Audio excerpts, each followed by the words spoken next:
ನಾರಾಯಣಾಯ ಪರಿಪೂರ್ಣಗುಣಾರ್ಣವಾಯ ವಿಶ್ವೋದಯಸ್ಥಿತಿಲಯೋನ್ನಿಯತಿಪ್ರದಾಯ ಜ್ಞಾನಪ್ರದಾಯ ವಿಬುಧಾಸುರಸೌಖ್ಯದುಃಖಸತ್ಕಾರಣಾಯ ವಿತತಾಯ ನಮೋ ನಮಸ್ತೆ. ನಾರಾಯಣಂ ಸುರಗುರುಂ ಜಗದೇಕನಾಥಂ ಭಕ್ತಪ್ರಿಯಂ ಸಕಲಲೋಕನಮಸ್ಕೃತಂಚ ತ್ರೈಗುಣ್ಯವರ್ಧಿತಮಜಂ ವಿಭುಮಾದ್ಯಮೀಶಂ ವಂದೇ ಭವಘ್ನಮರಾಸುರಸಿದ್ಧವಂದ್ಯಂ. ನಾರಾಯಣಂ ನಮಸ್ಕೃತ್ಯ ನರಂಚೈವ ನರೋತ್ತಮಂ ದೇವೀಂ ಸರಸ್ವತೀಂ ವ್ಯಾಸಂ ತತೋ ಜಯಮುದೀರಯೇ. ಮದೀಯಕಾಲೇ ಭೂಪಾಲ ವಿಪ್ರವೇದವಿರೋಧಿನಿ ಮದೃಷ್ಟಿಪಾತೆ ಕ್ವಗುಣಾಃ ಕ್ವವೇದಾಃ ಕ್ವಾಸುಯುಕ್ತಯಃ. ಕಲಿತನ ದುಷ್ಕಾರ್ಯ ಏನು ಬಂದರೆ ತಾನೇ ಹೇಳ್ಕೊತಾನೆ. ಮದೀಯ ಕಾಲೇ ಭೂಪಾಲ, ನನ್ನ ಸಮಯದೊಳಗೆ, ನನ್ನ ಕಾಲದೊಳಗೆ ಅಂದರೆ ಕಲಿಗಾಲದೊಳಗೆ, ಹೇ ರಾಜ ಭೂಪಾಲ, ವಿಪ್ರವೇದ ವಿರೋಧಿನಿ. ಗೋಬ್ರಾಹ್ಮಣ ಹಿತಾಯ ಶಬ್ದಕ್ಕೆ ಎರಡರ್ಥ. ಒಂದು ಗೋಗಳು ಬ್ರಾಹ್ಮಣ, ಇನ್ನೊಂದು ಅರ್ಥ. ಒಂದು ಗೋ ಅಂತ ಹೇಳಿದರೆ ಶಾಸ್ತ್ರ ವಿರೋಧಿನಿ. ಬ್ರಾಹ್ಮಣ ಜ್ಞಾನಿಗಳು ಎರಡಿಗೂ ವಿರೋಧ ಮಾಡ್ತಕ್ಕಂಥ ಸ್ವಭಾವ ಕಲಿಯುಗದಲ್ಲೇ ಇರುತ್ತೆ. ವಿಪ್ರವೇದ ವಿರೋಧಿನಿ ಮದೃಷ್ಟಿಪಾತೆ ಕ್ವಗುಣಾಃ. ನಾನು ದೃಷ್ಟಿ ಹಾಕಿದರೆ ಸಾಕು, ಏನಾಗುತ್ತೆ, ಗುಣಗಳೆಲ್ಲ ಹಾಳಾಗಿ ಹೋಗುತ್ತೆ. ಕ್ವವೇದಾಃ, ವೇದಗಳು ಜನ ಕೇಳೋದಿಲ್ಲ.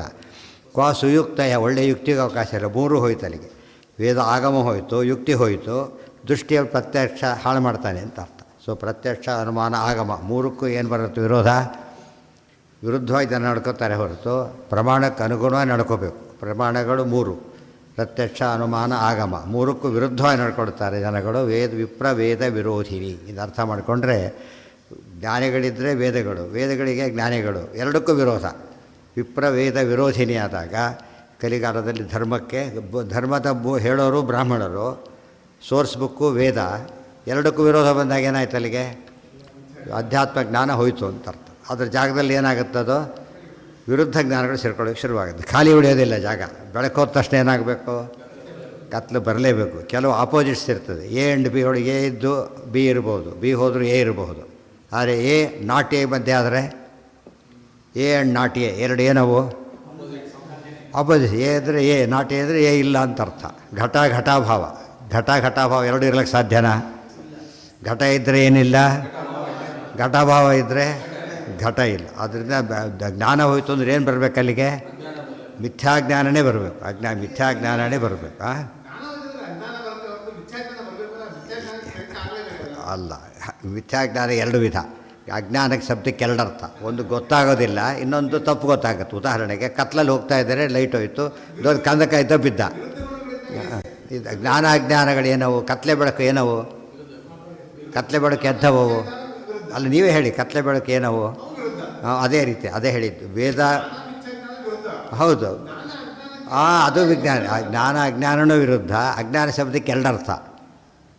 ಆಪೋಸಿಟ್ ಅಂತ ಒಂದು ಅರ್ಥ, ಇಲ್ಲ ಅಂತ ಇನ್ನೊಂದು ಅರ್ಥ ಅಜ್ಞಾನಕ್ಕೆ. ಆದ್ದರಿಂದ ಜ್ಞಾನ ಇಲ್ಲದ ಕೆಲವು ವಿಷಯ ಗೊತ್ತಾಗೋದಿಲ್ಲ, ಕೆಲವು ವಿಷಯ ತಪ್ಪು ಗೊತ್ತಾಗುತ್ತೆ.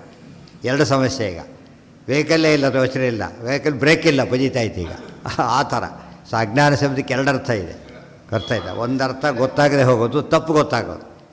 ಕತ್ಲಿದೆ, ಹೋಗಲಿಲ್ಲ, ಹಾವು ಹಗ್ಗ ತೊಡೆದ ಹಾವು ಸತ್ಯ ಹೋದ, ಗೊತ್ತಾಯ್ತು. ಮಿಥ್ಯಾಜ್ಞಾನದಿಂದ ಸಾವು ಬಂತು ಅವನಿಗೆ. ಎಷ್ಟೋ ಜನ ಹಾವು ಕಚ್ಚಿ ಸಾಯೋದಿಲ್ಲ, ಹೆದರಿಕೆ ಇರ್ತಾ ಸತ್ತು ಹೋಗ್ತಾರೆ. ಆ ದೃಷ್ಟಿಯಲ್ಲಿ ಸರಿಯಾಗಿ ಅರ್ಥ ಮಾಡಿಕೊಂಡ್ರೆ, ಜ್ಞಾನ ಯಾವಾಗಲೂ ಯಾತಕ್ಕೆ ಪ್ರೊಟೆಕ್ಟ್ ಮಾಡಬೇಕು ಅಂದರೆ, ಅಜ್ಞಾನ ಮಿಥ್ಯಾಜ್ಞಾನ ಬರದೇ ಇರಬೇಕು ಅಂತ ಕಾಲಕ್ಕೆ ಪ್ರೊಟೆಕ್ಟ್ ಮಾಡಬೇಕಲ್ಲ. ಒಂದು ಸರ್ತಿ ಬಂತು ಅಂದರೆ ಗೌತಮಸ್ಯ ಋಷಿಯ ಶಾಪಾತ್ ಜ್ಞಾನೇತು ಅಜ್ಞಾನತಾಂಗತೆ, ಎಷ್ಟು ಅನರ್ಥ ಆಗುತ್ತೆ. ಎಂದು ಜ್ಞಾನನ ಭಾರಿ ಪ್ರಶಸ್ತ. ಆ ಹಣ ಹೋದರೆ ಕಷ್ಟಪಟ್ಟು ಸಂಪಾದನೆ ಮಾಡೋದು ಜ್ಞಾನ ಕೇಳಿಸ್ಕೊಳ್ಳೋಕೆ ಬರೋಲ್ಲ. ಯಾಕೆ?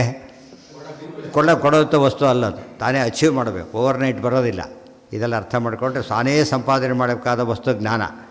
ಧನಾದಿಗಳು ಇನ್ನೊಬ್ರು ಕೊಟ್ಬಿಡ್ಬೋದು, ಮನೆಗೇ ಕೊಡ್ಬೋದು, ಸಾಮ್ರಾಜ್ಯ ಬೇಕಾದರೂ ಕೊಡ್ಬೋದು. ಏನು ಕೊಡ್ಲಿಕ್ಕೆ ಬರೋದಿಲ್ಲ? ಜ್ಞಾನ ಕೊಡ್ಲಿಕ್ಕೆ, ಒಂದು ಅಕ್ಷರ ಕೊಡ್ಲಿಕ್ಕೂ ಬರೋದಿಲ್ಲ ಅಂತ ಅರ್ಥ ಮಾಡಿಕೊಂಡ್ರೆ ಜ್ಞಾನದ ಮಹತ್ವ ಭಾರಿ ದೊಡ್ಡದು. ಕಲಿಯುಗದಲ್ಲಿ ಏಟು ಬಿಡೋದು ಯಾವುದಕ್ಕೆ?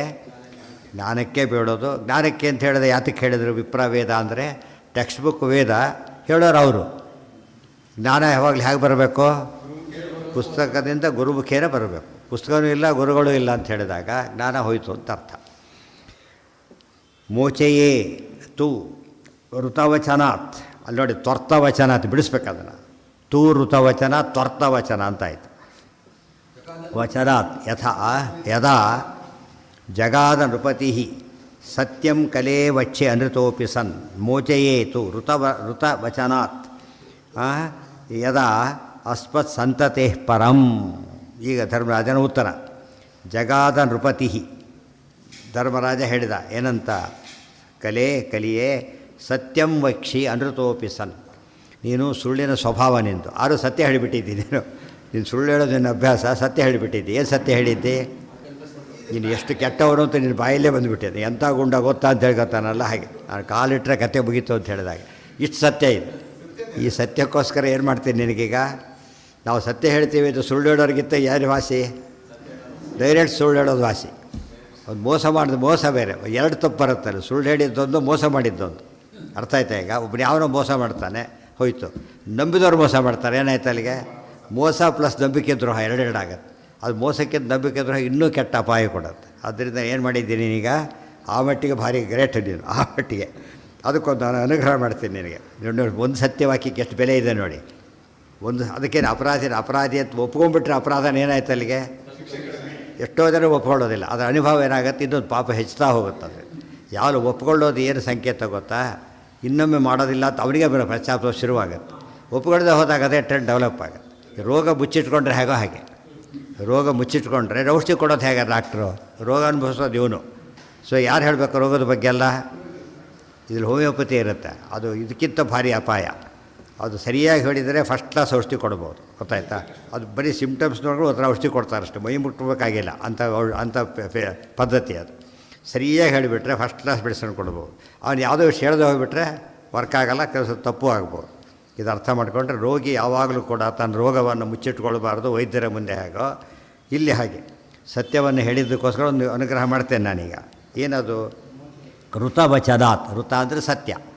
ಋತವಚನಾತ್, ಸತ್ಯವಚನದಿಂದಾಗಿ ನಿನಗೆ ಹೇಳ್ತೇನೆ ನಾನು. ಯದಾ ಅಸ್ಮತ್ ಸಂತತಿ, ಇನ್ನೀಗ ಬಿಟ್ಬಿಡ್ತೇನೆ, ಮೋಚೆಯಲ್ಲಿ ಬಿಟ್ಬಿಡ್ತೇನೆ ನಿನ್ನೀಗ. ಸತ್ಯ ಹೇಳಿದ್ದಕ್ಕೆ ಬಿಟ್ಬಿಡ್ತೇನೆ. ಅಸ್ಮತ್ ಸಂತತೆ ಪರಂ ವಿಲುಂಪದಿ. ಈಗ ನಿನ್ನ ಬಿಡ್ತೇನೆ, ಆದರೆ ನೀನು ಪರವಾಗಿಲ್ಲ. ನಮ್ಮ ಸಂತತಿ ಇರೋವರೆಗೂ ಕಾಲಿಡಬಾರ್ದು ನೀನು. ಕಲಿಯುಗ ಆದರೂ ಕೂಡ ಏನಾಗಬಾರ್ದು? No entry. ಇಷ್ಟೆಲ್ಲ ಹಿಡ್ಕೊಂಡಿದ್ದೀಯಲ್ಲ, ನಾವು ಒದ್ದೋಡಿಸಿದ್ದೀವಿ, ಅದು ಹಿಡ್ದಾಗಿದೆ ನಿನ್ನನ್ನು. ಬಿಟ್ಟು ಬಿಡ್ತೇನೆ, ಆದರೆ ಒಂದು ಕರಾರಿನ ಮೇಲೆ ಬಿಡ್ತೇನೆ. ನನ್ನ ಸಂತತಿ ಇರೋವರೆಗೂ ಒಂದು ಏನರ್ಥ? 1000 ವರ್ಷಗಳ ಕಾಲ ನೀನು, ಇದು ವಿಚಿತ್ರ. ಇದು ಕಲಿಯುಗದಲ್ಲಿ ಕಲಿ ಇಲ್ಲದೇ ಇದ್ದ ಕಾಲ ಇದು. ಅರ್ಥ ಆಯ್ತಾ? ಕಲಿಯುಗದಲ್ಲಿ ಕಲಿ ಇಲ್ಲದೇ ಇದ್ದ ಕಾಲ. ಅರ್ಥ ಆಯ್ತಾ? ಅಲ್ಲಿ ಹಗಲಲ್ಲಿ ರಾತ್ರಿ ಕತ್ಲು ಮಾಡಲಿಲ್ಲ ಕೃಷ್ಣ. ಹಗಲಲ್ಲಿ ಕತ್ಲೆ ಮಾಡ್ದ, ರಾತ್ರಿಯಲ್ಲಿ ಹಗಲು ಮಾಡ್ತಾ, ಎರಡೆರಡೀಗ. ಕೃಷ್ಣನ ನೇತೃತ್ವದಲ್ಲಿ ಕಲಿಯುಗದಂಥ ಯುಗ ಏನಾಯಿತು?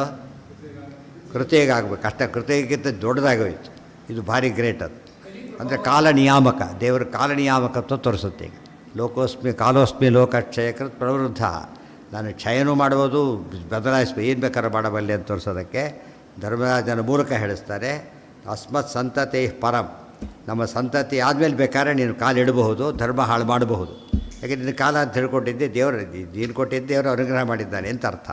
ಅವರ ಅವಕಾಶ ಕೊಟ್ಟಿದ್ದಕ್ಕೆ. ದೇವರು ಅವಕಾಶ ಕೊಡದವ್ರು ಏನಾಗ್ತಿದ್ದಿಲ್ಲ, ಏನು ಕಲಿಗೆ ಎಂಟ್ರಿನೇ ಸಿಗ್ತಿದ್ದಿಲ್ಲ. ಕೆಲವು ದುಷ್ಟರಿಗೆ ಹೆಚ್ಚು ಸಾಧನೆ ಆಗಬೇಕು, ಅದು ಒಂದು ಕಾರಣ. ಸಜ್ಜನಿಗೆ ಸ್ವಲ್ಪ ಸಾಧನೆಯಿಂದ ಹೆಚ್ಚು ಪುಣ್ಯ ಬರಬೇಕು. ಇಬ್ಬರಿಗೂ ಆಗಬೇಕು. ಅವರವರ ಸಾಧನೆ ಅನುಕೂಲ ಮಾಡೋದಕ್ಕೋಸ್ಕರ ಪ್ರತಿ ದಿವಸ ರಾತ್ರಿ ಯಾಕಾಗುತ್ತೆ ಗೊತ್ತಾಯ್ತಾ? ರಾತ್ರಿ ಹಾಕೋ ಇದು ಹಾಗೆ ಯುಗ ಧರ್ಮವನ್ನು ರಾತ್ರಿ ಹಾಗಿದ್ದು ಹೀಗೆ ಮಾಡಬೇಕು. ಕೃತಾ ಕಲಿ, ತ್ರೇತಾ ಕಲಿ ಈ ರೀತಿ ಮಾಡಲಿಲ್ಲ. ದ್ವಾಪರ ಕಲಿ ಕಲಿ ಕಲಿ ಅಂತ ಮಾಡಲಿಲ್ಲ.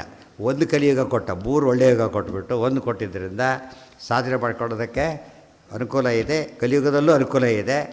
ಅದು ಯಾತಕ್ಕೆ ಅಂತ ಹೇಳಿದ್ದಾರೆ. ಸ್ವಲ್ಪ ಪುಣ್ಯ ಮಾಡಿದ್ರೆ ಹೆಚ್ಚು ಫಲ ಕೊಡುತ್ತೆ, ಹೆಚ್ಚು ಪಾಪ ಕಡಿಮೆ ಫಲ ಕೊಡುತ್ತೆ. ಆದರೆ ಹೆಚ್ಚು ಪಾಪ ಮಾಡಬೇಕು ಅಂತ ಅರ್ಥ ಅಲ್ಲ, ಕಡಿಮೆ ಪಾಪ ಕೊಡಬರುತ್ತೆ ಅಂಥೇಳಿ. ಅದು ಧರ್ಮ. ಕಲಿಯುಗದಲ್ಲಿ ಆ ಒಂದು ವಿಶೇಷ ಅನುಗ್ರಹ ಯೋಗ್ಯರಿಗೆ. ಅಯೋಗ್ಯರಿಗೆ ಅವ್ರ ಸಾಧನೆ ಪೂರ್ತಿ ಆಗಬೇಕು. ಬೇರೆ ಯುಗದಲ್ಲಿ ಅವರಿಗೆ ಇಷ್ಟು ಅವಕಾಶ ಸಿಗೋದಿಲ್ಲ. ಒಳ್ಳೊಳ್ಳೆ ರಾಜರು ಇರ್ತಾರಲ್ಲ, ಬೇರೆ ಯುಗದಲ್ಲಿ ದುಷ್ಟರು ಇರೋದಿಲ್ಲ ಅಂತಲ್ಲ, ಇದ್ದೇ ಇರ್ತಾರೆ. ಫುಲ್ ಕಂಟ್ರೋಲಲ್ಲಿ ಇರ್ತಾರೋ, ಗೊತ್ತಾಯ್ತಾ? ಭೀಮಸೇನ ದುಷ್ಟರೆಲ್ಲ ಹಿಡಿದಾಗ್ತಿದ್ದಿಲ್ಲ ಅಂತ ಹೇಳಲಿಲ್ಲ. ಅವರು ಎಲ್ಲ ಕೂಡ ದುಷ್ಟರು ಎಲ್ಲಿರ್ತಿದ್ರು? ಈಗ ಜೈಲಲ್ಲಿ ಇರ್ತಿದ್ರು ಅಷ್ಟೇ. ದುಷ್ಟರು ಇದ್ದಾರೆ, ಜೈಲಲ್ಲಿ ಇದ್ದಾರೆ, ಹೊರಗೇನೂ ಬರಹಾಗಿಲ್ಲ. ಈಗೇನಾಗ್ತಾರೆ, ಇವರು ಜೈಲಿಗೆ ಹೋಗ್ಬೇಕಾಗತ್ತೆ, ಒಳ್ಳೆಯವರು ಅವರು ಅನುಭವಿಸ್ತಾರೆ. ಆ ಥರ ಉಲ್ಟಾಪಟ್ಟ ಕಾಲ ಇದು. ಆದ್ದರಿಂದನೇ ಹೀಗಾಗುತ್ತೆ. ಬೇರೆ ಯುಗದಲ್ಲಿ ಬರೀ ಸಜ್ಜನರ ಹುಟ್ಟಿದ್ರು ತಿಳ್ಕೊಬಾರ್ದು. ಸೃಷ್ಟಿನೇ ಅಲ್ಲ, ಬರೀ ಸಜ್ಜನರು ಹುಟ್ಟಿದ್ರೆ ಏನಾಗೋದಿಲ್ಲ, ಸೃಷ್ಟಿನೇ ಅಲ್ಲ ಅದು. ಸೃಷ್ಟಿಯಲ್ಲಿ ಏನಾಗಬೇಕು? ಎಲ್ಲರೂ ಇರಬೇಕು, ಅದೆಲ್ಲರೂ ಇರಬೇಕು, ಆದರೆ ಅಫೆಕ್ಟ್ ಆಗಬಾರ್ದು. ಅರ್ಥ ಆಯ್ತಾ? ಈಗ ದಡ್ಡ ಇದ್ದಾರೆ ಕ್ಲಾಸ್ನಲ್ಲಿ, ಒಳ್ಳೆ ಕಾಲೇಜು, ದಡ್ಡ ಇದ್ದಾರೆ, ಗಲಾಟೆ ಮಾಡೋಂಗಿಲ್ಲ ಅವನು. ಕೆಟ್ಟ ಸಣ್ಣ ಕಾಲೇಜ್ ಅವನದೇ ಹೋರಾಟ. ಯಾರು ಗೊತ್ತಾಯ್ತು ಡಿಫ್ರೆನ್ಸ್? ಗೊತ್ತಾಯ್ತಾ? ಬೇರೆ ದುಷ್ಟ ಇದ್ದಿಲ್ಲ ಅಂತ ಹೇಳಿದ್ರೆ ಅವತಾರ ಯಾಕೆ ಮಾಡಬೇಕಾಗಿತ್ತು? ಇನ್ಫ್ಯಾಕ್ಟ್ ಪರಮಾತ್ಮ ಅವತಾರ ಮಾಡಿದ್ದಲ್ಲ ಬೇರೆ ಯುಗದಲ್ಲೇ. ಅದ್ರ ಅರ್ಥ ಏನದಕ್ಕೆ? ಬರೀ ದುಷ್ಟರಿದ್ದಿಲ್ಲ, ಭಾರಿ ದುಷ್ಟರಿದ್ದರು. ಹಿರಣ್ಯಕಶಿಪುರಾದವರೆಲ್ಲ ಕಲಿಯುಗದವರಲ್ಲ ಅವರು ವರ ಇದ್ದವರು. ಕಲಿಯುಗದಲ್ಲಿ ವರ ಇರೋರು ಯಾರೂ ಇಲ್ಲ. ಕಲಿಯುಗನೇ ವರ ಅವರಿಗೆ. ಇನ್ನು ಹೇಳಬೇಕಂದ್ರೆ ಕಲಿಯುಗನೇ ವರ ಹೊರತು ಇನ್ನೇನು ಲೈಟ್ ಆರಿಸಿ ಬರಬೇಕಾಗಿಲ್ಲ ರಾತ್ರಿ. ಯಾಕೆ? ಅದೇ ಕತ್ಲು. ಫಸ್ಟ್ ಆಫ್ ಆಲ್ ಹಗಲಲ್ಲಿ ಕಷ್ಟಪಡಬೇಕು ಕತ್ಲು ತರಬೇಕಾದ್ರೆ. ರಾತ್ರಿ ಸಹಜವಾಗಿರುತ್ತೆ. ಅಂದರೆ ಕಲಿಯುಗ ಯಾತಕ್ಕಿಟ್ಟ ಅಂಬೋದಕ್ಕೂ ಅವ್ರು ಅರ್ಥ ಮಾಡ್ಕೋಬೇಕು. ಇಲ್ದವ್ರು ನಾಶ ಮಾಡ್ಬೋದಾಗಿತ್ತು ಕಲಿನ ಬೇಕಾದ್ರೆ. ಎಂದೂ ಬರಬೇಡ ಅಂತ ಹೇಳ್ಬೋದಾಗಿತ್ತು, ಮಾಡಲಿಲ್ಲ. ಗೊತ್ತಾ? ಈ ಕಾಲಕ್ಕೋಸ್ಕರ ಹೇಳಿದ. ಹಾಂ, ಕಲಿ ಎಂಟ್ರಿ ಇಲ್ಲ. ದುರ್ಯೋಧನ ಇದ್ದಲ್ಲ, ಅವನೇ ಬಂದುಬಿಟ್ಟಿದ್ದ ಸಾಕ್ಷಾತ್ತಾಗಿ. ಬೇರೆ ಯುಗದಲ್ಲಿ ಕಲಿ ಬರ ಹಾಗಿಲ್ಲ. ಆದರೆ ಅವನ ಸಪೋರ್ಟ್ ಇರ್ತಿತ್ತು ಎಲ್ರಿಗೂ. ಕಲ್ಯಾವೇಶ ಬರ್ತಿತ್ತು. ಕಲ್ಯಾವೇಶ ಯಾವ ಯುಗದಲ್ಲಿ ಬೇಕಾದ್ರೆ ಬರ್ಬೋದು. ಅರ್ಥ ಆಯ್ತಾ? ಯೋಗ್ಯರಿಗೆ. ಯೋಗ್ಯರು ಇರೋದೇ ಅವರು ದುಷ್ಟರಾದ್ದರಿಂದ ಏನೂ ಬರಬೇಕಾಗಿಲ್ಲ.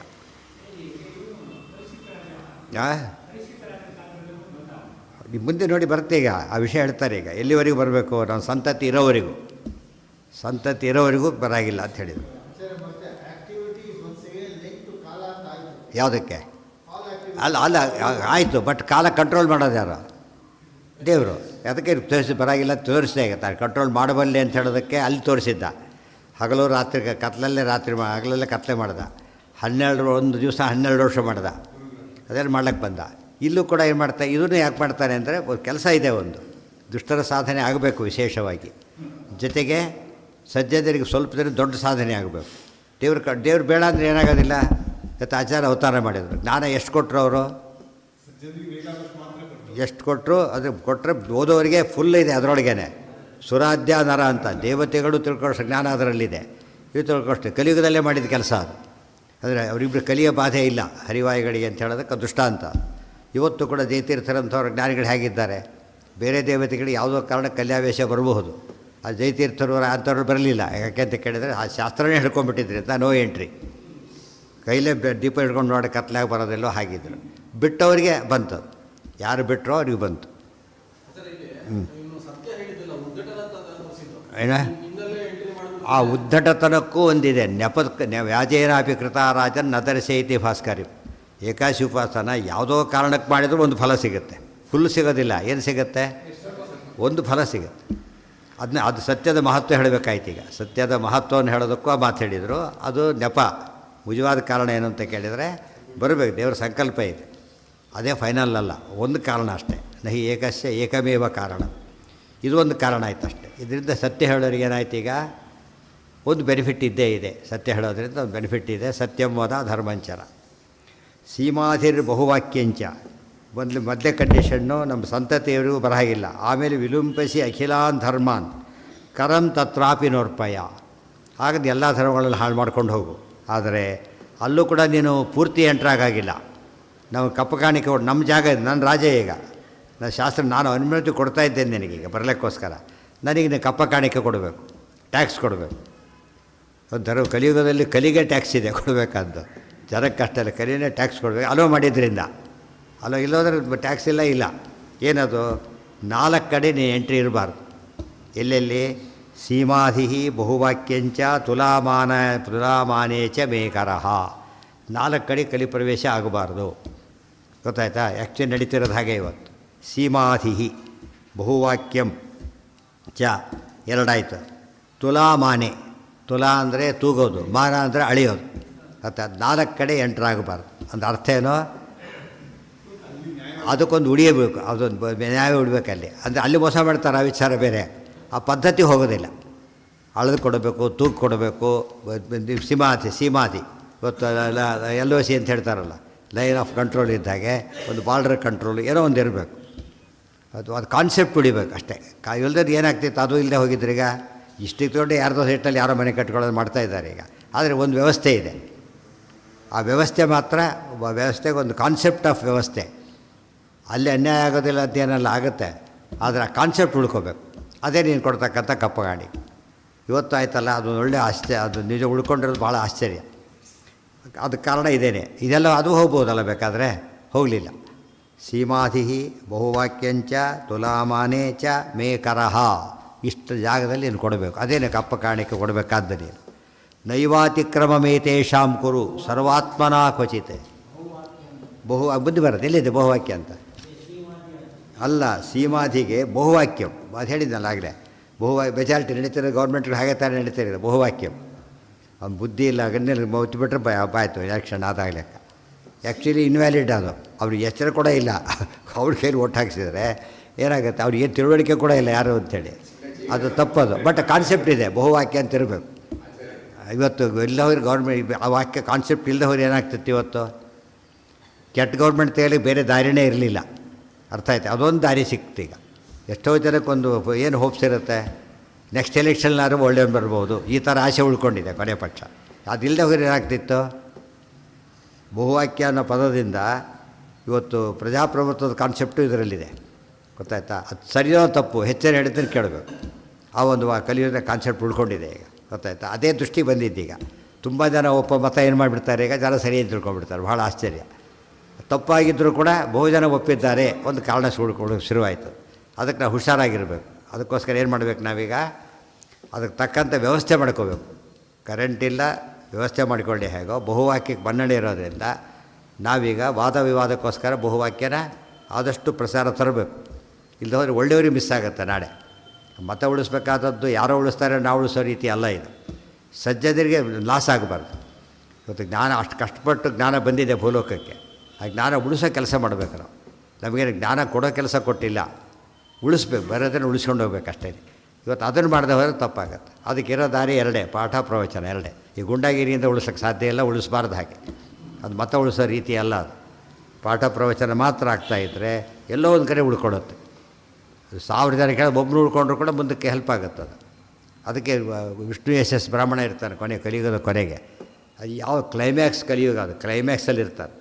ಆಗ ಒಳ್ಳೆಯ ಬ್ರಾಹ್ಮಣ ಇದ್ದು ಅಲ್ಲಿ ಭಗವಂತ ಅವತಾರ ಮಾಡ್ತಾರೆ ಅಂದರೆ ಧರ್ಮ ಪೂರ್ತಿ ಹೋಗ್ಲಿಕ್ಕೆ ಸಾಧ್ಯ ಇಲ್ಲ.